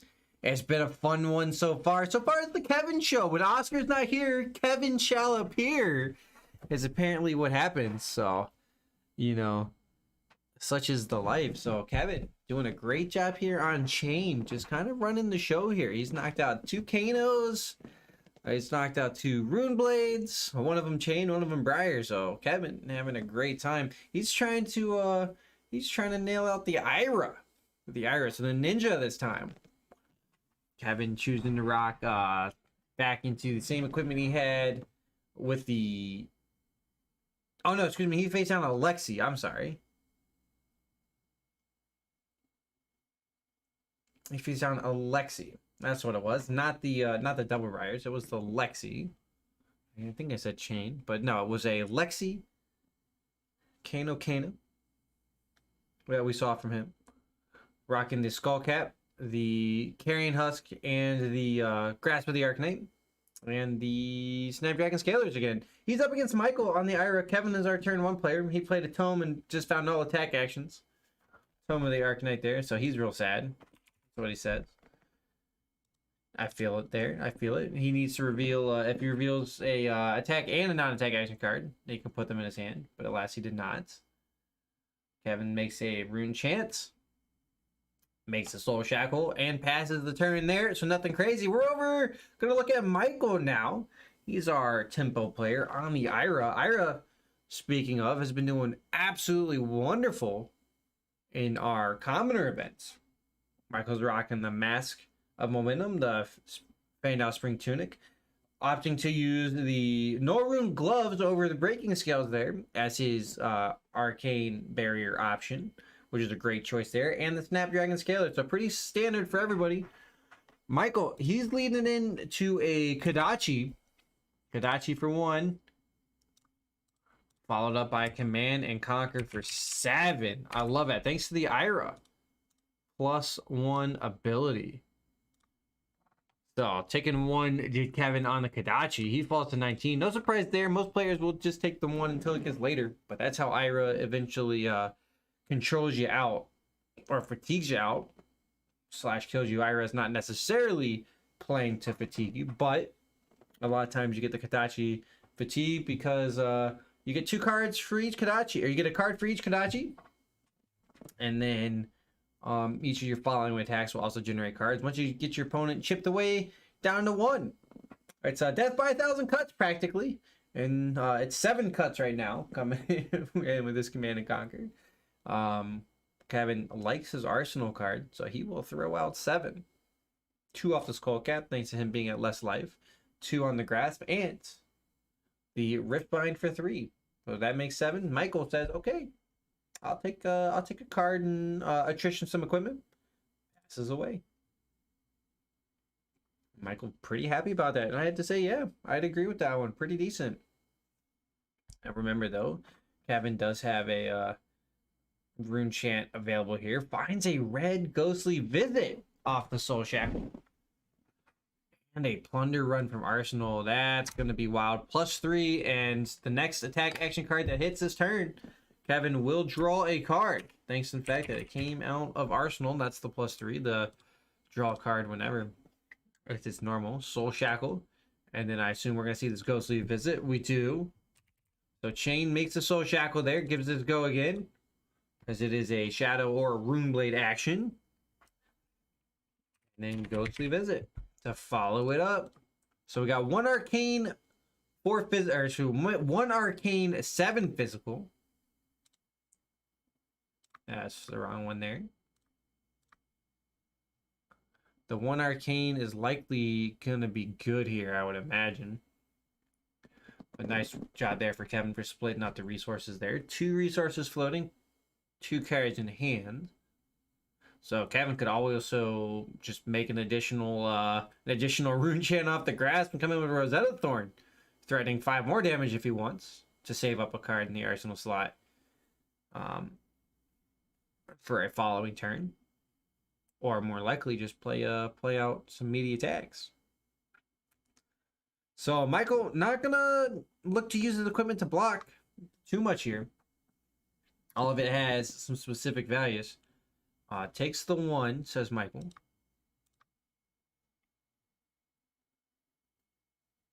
Okay, he considers the 7 physical. 7 physical still coming in. Ghostly Visit, great option there. Chain still doing well even without the seeds. I think a lot of people considered him just to be dead after that, but it turns out not affected too much. I think that's also a nice factor to Blitz. But Chain got some good kind of info there from Briar. Briar kind of showed up how to do some of these generics, and Chain was like, "Oh, maybe I can." All right, so Michael here did block up 7, and he did use his equipment. The Spring Tunic is gone. Belittle came in for 3. I'm gonna get that up. No reveal there. And then we have the Rosetta Thorn coming in. The 3 from the Belittle's blocked up, and Rosetta Thorn gets 4 damage cross down to 15. Falls Michael.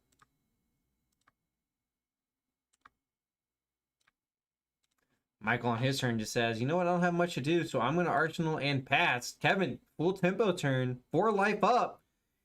It's the Chain Gang. 2 on the Shackle, finds a Rift Binds. The other is a Whiff. Pretty decent if you ask me. I did banish the blue Minnowism though. It sounds like he only plays 1 of though.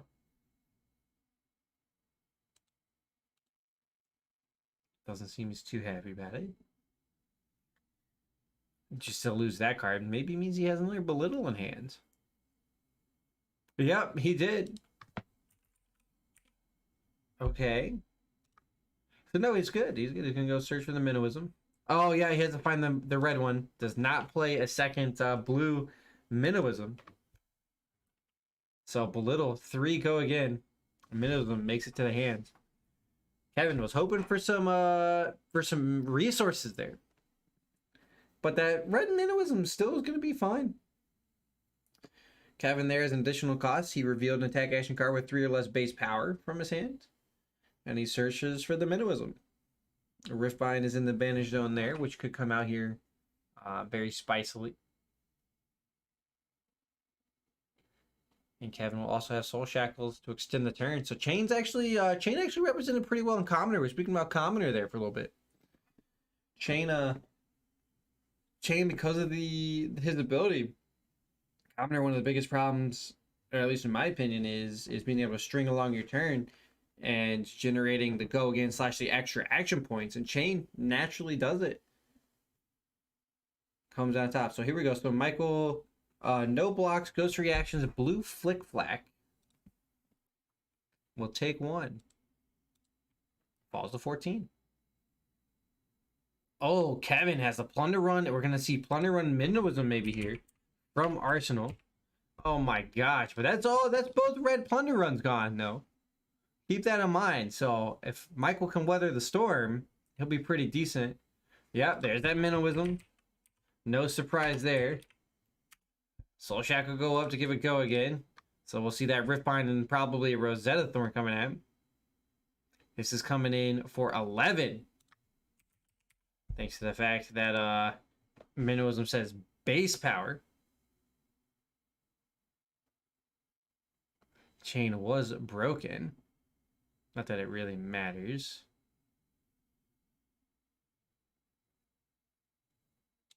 Oh, 11.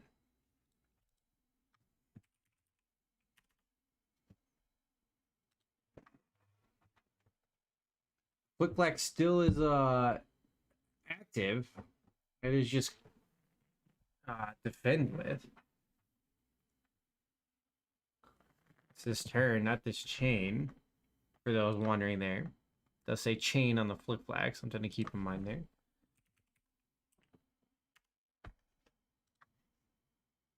But nice to see our players cleaning up the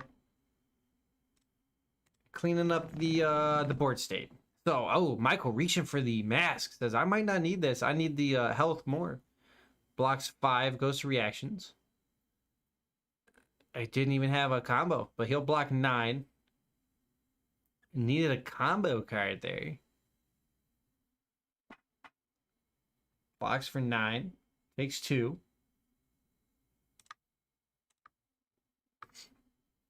At least I believe that is.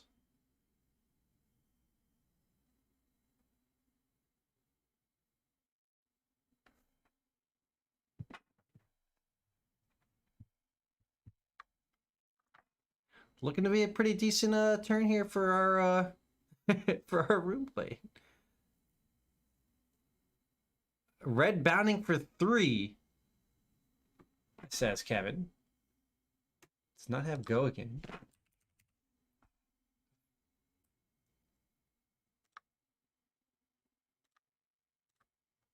So a little wild there. No go again on this one. He does have Snapdragon Scalers to extend the turn. 1 card in hand left here for Michael. And no blocks this one as well. He likes his card. Kevin reacts with a Snapdragon Scalers. Give it go again. He's looking to continue stringing this along with a Rosetta Thorn. You knew that was coming.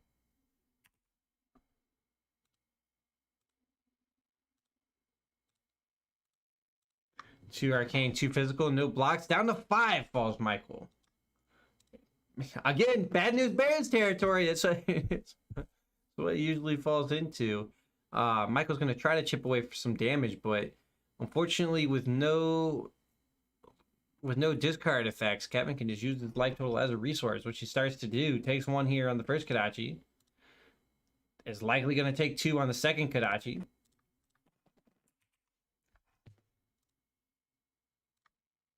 As he gets 3 in there, and then push the point coming in now for 6. Which will generate a equipment there. A response here from Kevin. There we go, got that in there. Blocks 2 of it, or blocks 6 of it. Excuse me.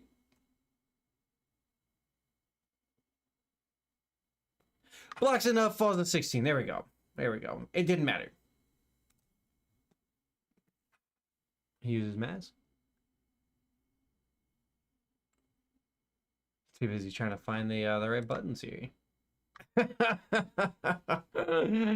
what you get sometimes when you solo. As League of Legends would call it now for those that play the solo bolos going on here. Kevin right now 1v the world. Carrying himself through this event. Makes a soul shackle on the chain. Soul Reaping. Banishes a card, obviously, to gain the resource. It was a bounding Demigon, so it can also still play it. 6 go again on the Soul Reaping.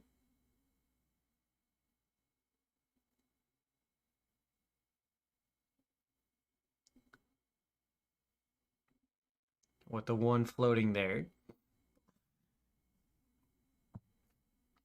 Thanks to Chain's effect there in the Soul Shackle.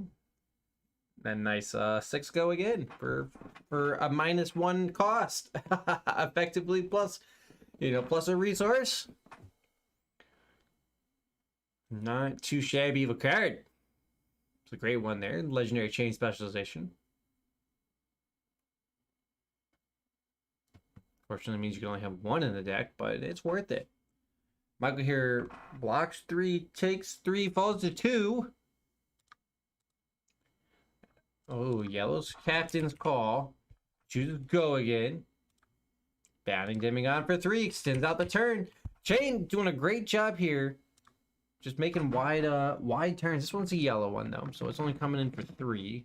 They come out of the Arsenal zone with go again.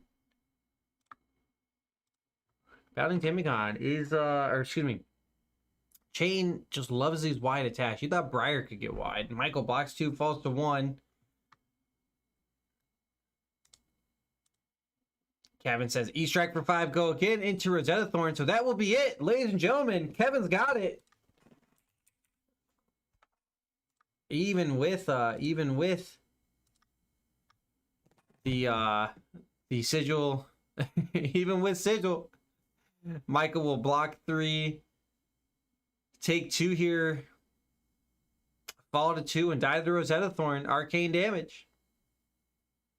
Kevin takes it out. You love the wide stringing turns there. We saw 1, 2, 3, 4 attacks 4 attacks, potentially could have been 5 with the Snapdragon Scalers from our Runeblade hero. So you love to see it. You'll love to see it. I think it's pretty awesome, pretty great. And I'm glad that Chain still has a spot, even without Seed. So sometimes it's not the end of the world if something is banned or something new comes out or whatever. Sometimes you just gotta trust in the process and see where it leads you. But Kevin, doing great today. Like I said, he is doing well. We're gonna need to call Oscar back in here, the Norwegian champion, to come in here and knock our German out. You know, battle of the Europeans. That's what it's gonna need to be. But Kevin takes it out here in round 5. We'll get the rest of the round finished up. We'll go into the prize giveaway, and then we will come back at you for round number 6, so where we'll close it out. It'd be sad that we got to leave and see no more action after that. But hey, there's still at least that one more round, so don't go anywhere. Prize giveaway round 6 coming up.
Oh, whoops. Sorry about that. That wasn't very professional of me. But that's okay. Boom. Oh, doesn't need to go any bigger. Boom. Got my list. How's everybody doing? Hope everybody's doing all right. Took a second to get it, guys. You guys are letting Kevin and Max go crazy. What's the dealio here? You know. But that's okay. So we got 13 people on this giveaway. If you can see yourself, give me a thumbs up. If you can see yourself, give me a thumbs up. That way I know that that you can and that you're having a good time. We are, for those that don't know, we'll run through it. We have our list of participants. We will roll some dice to then roll the list a random number of times and come up with the top 8. Top one gets the cold foil Velda. Oh god, words eluded me. And the rest will get, I believe it's, what is it, Life of the Parties? I believe so. So if we're without further ado, I'm gonna send it. Hi Drew, thank you for the thumbs up. Let's roll it and see what we get. 7. That's a unusual number. No, it's about average. I just. All right, sue me. So 7 times. That's what we're gonna do it. All right. Let's run it through. There's once, twice, 3, 4, 5, 6. All right, lucky number 7. Boom. Oh my God, Andrew gets it. Gets the nice. Oh well, that's not the right one. Hold on. let me remove the message that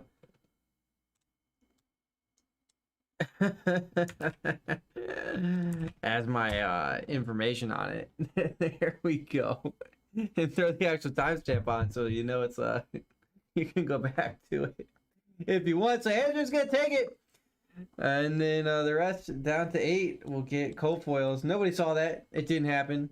It did not happen. It's eternalized. Oh no.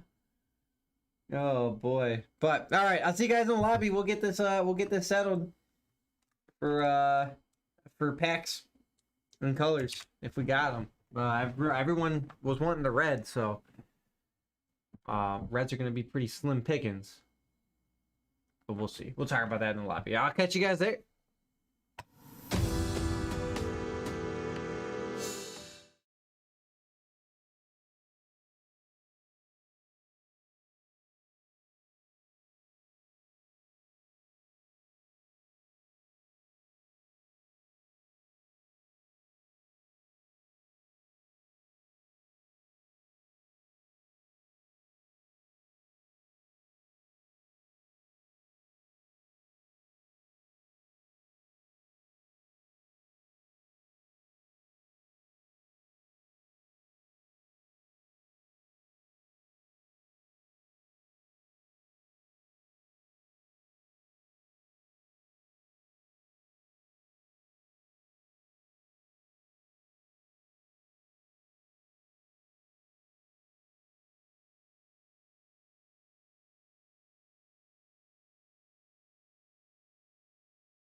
Hey everyone, and welcome back to Uncharted Realms, this Friday event. I'm Brent, and I am a little sad, but still excited at the same time, because I'm bringing you round 6 of 6 for our Armory Blitz event tonight. We've had the Kevin show lately, and he's still rocking it here in round number 6. This time, he's up against Bravo. So 2 Kanos, an Ice Lexi, and a Bravo for Kevin's day here. Not too shabby. Actually, there's one more in there that I'm forgetting now. Ira as well. That was last round. Kevin took it against the Ira pretty handily. So Kevin rocking the his normal defense equipment over there, but he's up against Bravo this time. He's gonna have a lot of barrier. Eric's rocking the skull cap, the tectonic plating, the no rune gloves, and the no rune boots. Going for that double arcane barrier instead of the mage master boots there for Eric. So Eric may not have a Tome of Feindala in this thing. So Kevin is our turn 1 player. He loaded stuff out. And then Eric is our tempo player here. Some attacks went down that I missed. Sorry about that, fellas. We'll just get the life totals update if there is one, which there will be. Eric will block the 2 arcane. And we'll take the 2 physical. So there we go. So 18 to 20 going into Eric's tempo turn. He'll draw back up. He's got the Rams shield as well.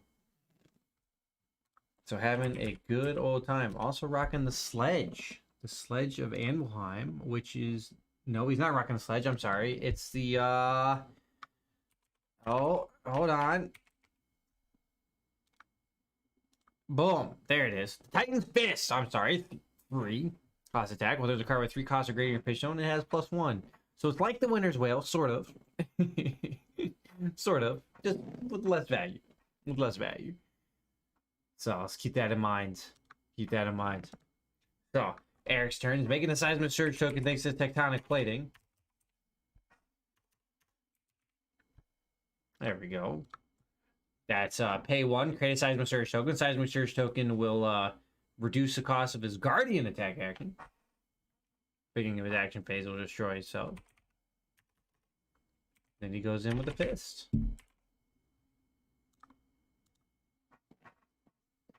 It is going to have +1, so coming in for 4.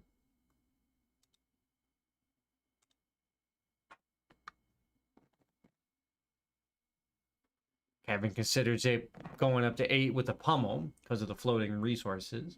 So just throws a grasp in front of it and waits to see. He does have the pummel, yellow pummel. That raises the attack up to 7 total, blocked by 2. And so Kevin will take 5, fall to 15. Not too shabby start for our Bravo player here. But going back into Chain's turn, a Runeblade turn. And Chain's got all the cards in hands to work with. This may hopefully be a thumpy Bravo. That's what I'm hoping for. Get some card discard going. But last that did not happen this turn. So, hold on a second. We got double Minnowism. Minnowism red, Minnowism blue. Oh boy. So 4, an additional 4 on top of this belittle. No need to search here. They're both out there on the field. So 7. 7 go again. Man, it's okay. For Runeblade, that's just okay. 3 cards for 7. That is actually below rate, to be fair. For a Runeblade deck. 3 cards, 1 resource for only 7 attack. Nope. And that's the crazy state of Runeblade, though, you know. Eric here considering his turn. We'll take him a second. No sweat. We're not in a rush. It's round 6. I don't want this to end. Some of you guys might. You might be watching this back there with the family and be like, hey, you know, it's time to it's time to go do something else. But no. Not this round. You got this one to wait. Hopefully you're enjoying the coverage. If you are, hit that like button. Let me know that you do enjoy it. That way I can come back and see if you did. But mainly leave a comment if you got any questions, or hit us up on that Discord link in the description below. Come join us in one of our events, or just come hang out on the Discord, see the updates going around, see people talk about what they like to play. Come join in on the discussion. We'd love to have you. You're welcome anytime. Guys, how much activity you want to have? You can come in and lurk, or you can come in and be active as all you want. Eric here will block for 4, take 3. Eric will take go down to 15. Kevin says he thinks he misplayed.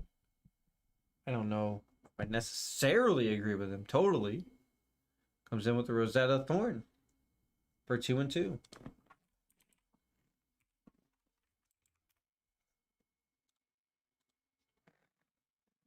Eric there takes 2 of it. And Kevin will pass it up. So Eric, just in the hammer time, his seismic surge token gets destroys itself.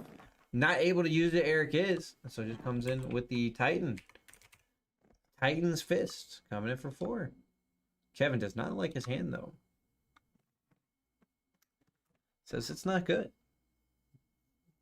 Non-bow hand had to come at some point. Uh-oh, Carrion Husk. Kevin says feels bad. So maybe it's a good hand though, but just not blockables. Oh no, that's an early Carrion Husk to get rid of there, fellas. Carrion Husk. Now, to be fair, Kevin is getting pretty close on it, so it likely did not want to fall below 13. He'll lose it just willy-nilly, which we're already pretty close to. At the end of the turn, though, it is going to chip away from him because it gets banished and it has Blood Debt, so he will lose a life a turn. So into Eric's turn, or into Kevin's turn. Sorry, that finishes Eric's. Into Kevin's, after Eric arsenaled a card, went with a Sonata, found 1.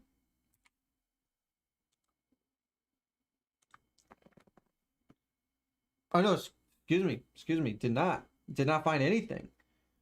That's bounding Demigod there in the banish zone. That was not a hit. Art of War. Go again, banish to draw. Banishes an unhallowed rights for it. Kevin on a very long stringy turn. It's not a great card there for the Rune Blade. Pretty much a free choose a cycle. Plus an additional damage. So very money in the Briar. You see a lot of times in the Briar. And in the one turn killer mid-range Viserai. Sonata is actually one of the ways that it is one of the finishers. So now Bounding Demigod coming out of the banish zone. Let's have go again to the Art of War. So that'll come in for 4. 3 cards in hand still there for Kevin as Eric gets an update. You get Bounding Demigod. Since he has played a non-attack action card this turn, he can play Bounding Demigod from your banish zone. That's Kevin. Kevin.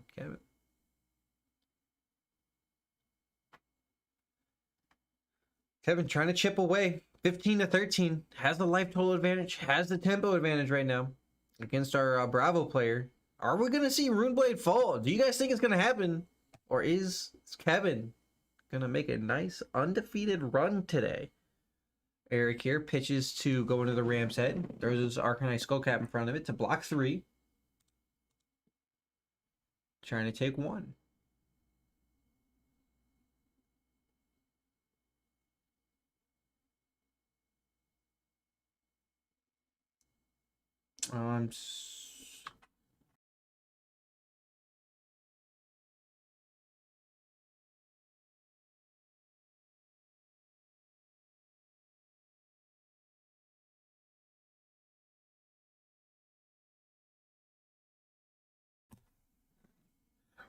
Okay, so update there. That was actually a yellow Bounding Demigod. So it was 3 into 3. That's my bad there.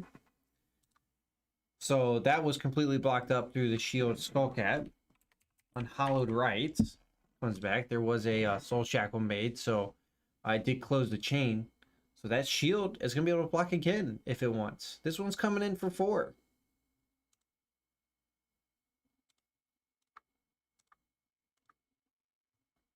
13 to 15 still. I thought Kevin snuck a point of damage in there, but I was wrong. That was the yellow. Eric, he still has a lot of block left. Has 1 left on the skull cap and 2 on the tectonic plating. Still. Shield doesn't even need to pay for it if he doesn't want to, but he will. Throws it up to 2.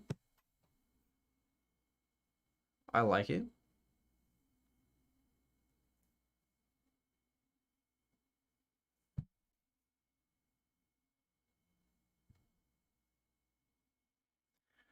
Eric also blocks the arcane with the 1 remaining there, so has no floating resources.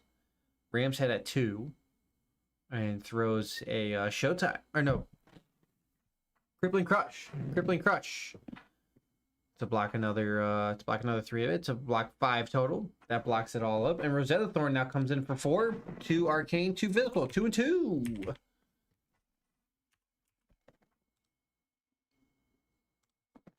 So all these stringy attacks for 4, looking great. It's beautiful. It's Runeblade. It's 0 for 4s. Sometimes it just be that way. Eric debating, taking a look at his hand, seeing what he wants to do. Remember, Kevin does lose a life at the end of the turn. Eric pitches to block the 2. So theoretically, technically, Kevin is on a 15 turn clock. Not gonna work out that way, but Eric then takes the remaining 2, leaving a card in the hand there so he can function off on his hammer there. So Eric will take 2, Kevin will take 1 due to the blood debt, and it'll go to Eric's turn with 1 card in hand, 1 card in arsenal, and I'm imagining we're just gonna see a hammer time. That's exactly what we see. Hammer time. Hammer time. So far, only 1 Seismic Surge token created this game. And to no effect. Kevin here takes 4. No blocks. That's a bit scary. Down to 10, Kevin falls. Eric now will not have the skull cap for at least 1 block until he loses some life. Kevin finds a Riftbind off the Soul Shackles. It appears to be blue, though. So not the... it might be red. Don't take me on that. I think it's red. Kevin plays the Tome of the Arknight. Ooh, that's an attack, non-attack. He gets him. Wow. You risk it for the biscuit, and he gets it. A lot of times that Tome doesn't hit. A lot of times. Keep that in mind. But, 50-50. A lot of times it's... So, Sonata, that went to the hand. Attack. That's a whiff. Oh, that's unfortunate. Kevin has not had the best luck on these Sonatas. He looked at the top 3, needs to find an attack action and a non-attack action. And then put a attack action into his hands. He did not find it. That was for cost 0. So he reshuffles that back in. I mean, he got the card from the Dome. Look, it's not the worst. Definitely not the worst. He's got that Plunder run from Arsenal. It's of the red into Shadow. Puppetry. Oh my god. Into Shadow Puppetry is going to get +1 go again. If it hits, look at the top card of the deck, you may banish it. And Kevin can choose to take a look or to draw. So he can choose to stack, take a look first and banish it, go, I want to banish this and then draw the next one, or go, I don't want to banish this and draw it. So this is a pretty good hand here for our Runeblade hero. Coming in an attack for 6, generated a resource there. Gets to follow up with a Riftbind after this. Next attack action card that hits, he gets to draw a card. So, Kevin getting very big this turn. A lot of damage. Actually, no, excuse me. This is coming in for 9-10. I'm sorry. I totally just blanked out on what I was saying. This one's coming in for 10. 10 big ones, +3 from the Plunder Run, +1 from the Shadow Puppetry. And it already had go again. So then the Riftbind gets to get Soul Shackled, go again. Followed it with the unhallowed rights, or opposite, should Kevin want to do it the other way. Got plenty of resources for it. But there's also the case of maybe just a Rosetta Thorn as well for 2 and 2. Mix that damage up, guarantee you some. Because it's definitely hitting. This is definitely hitting. Not the Soul Reaping. Soul Reaping might not hit.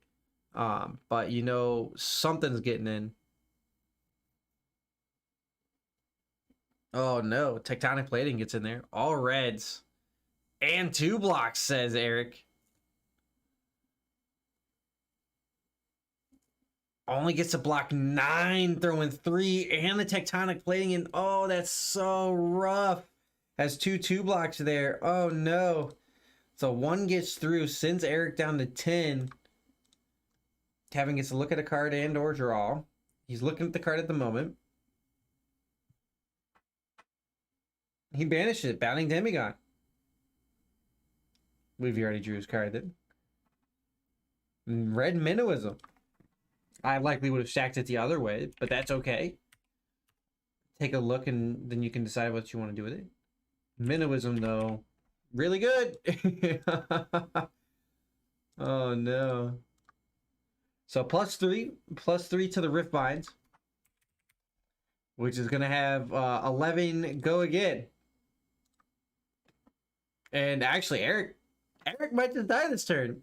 Oh, no. Sigils falls down to 2. And then Unhallowed Rights for 4. Eric's out of cards. Unhallowed Rights does it. What a nasty turn. Woo! What a nasty turn for our Runeblade hero. Holy smokes. What a way to end it, though. With a bang. Eric gets chipped away. Chipped away from 11 with a full block and equipment. Because he could have blocked 3 of it there with his, he could have blocked 1 of it with his Tectonic, or excuse me, 1 of it with his Skullcap. And Tang will be at -1. But Unhallowed Rights gets there. Oh, man. Well, cleaned it out. It was the 10 Soul Reaping plus the Plunder Runs. That really get it there. But drawing the Minnowism definitely didn't hurt. What's a free +3? Oh, no. But, hey, that's the way it be sometimes. But, way to close it out, though. I love to close it out like that with the bang. And you really can't complain about that. If you had a good time, if you enjoyed watching this, or if you just want to join in on some of these events, we have Commoner coming up. That's the next event, Sunday, 2 p.m. Eastern Standard Time. Every Friday, 8 p.m. Eastern Standard Time is the Blitz tournament. That's what you're watching right now. And we'll also have coverage of the Sunday event there. But every week, Friday and Sunday, we got events. Or if you just want to hang out and look for games, hit that Discord link below. Come on in, come play. Come hang out and see what's going on. All things fat, flesh and blood there. But that'll wrap it up here. On behalf of Brent, James, and John, we appreciate you guys for watching. We appreciate you guys for playing. And we appreciate you guys for having fun. That's the key there. So we'll catch you guys Sunday. Good luck, have fun, enjoy your games. And until then.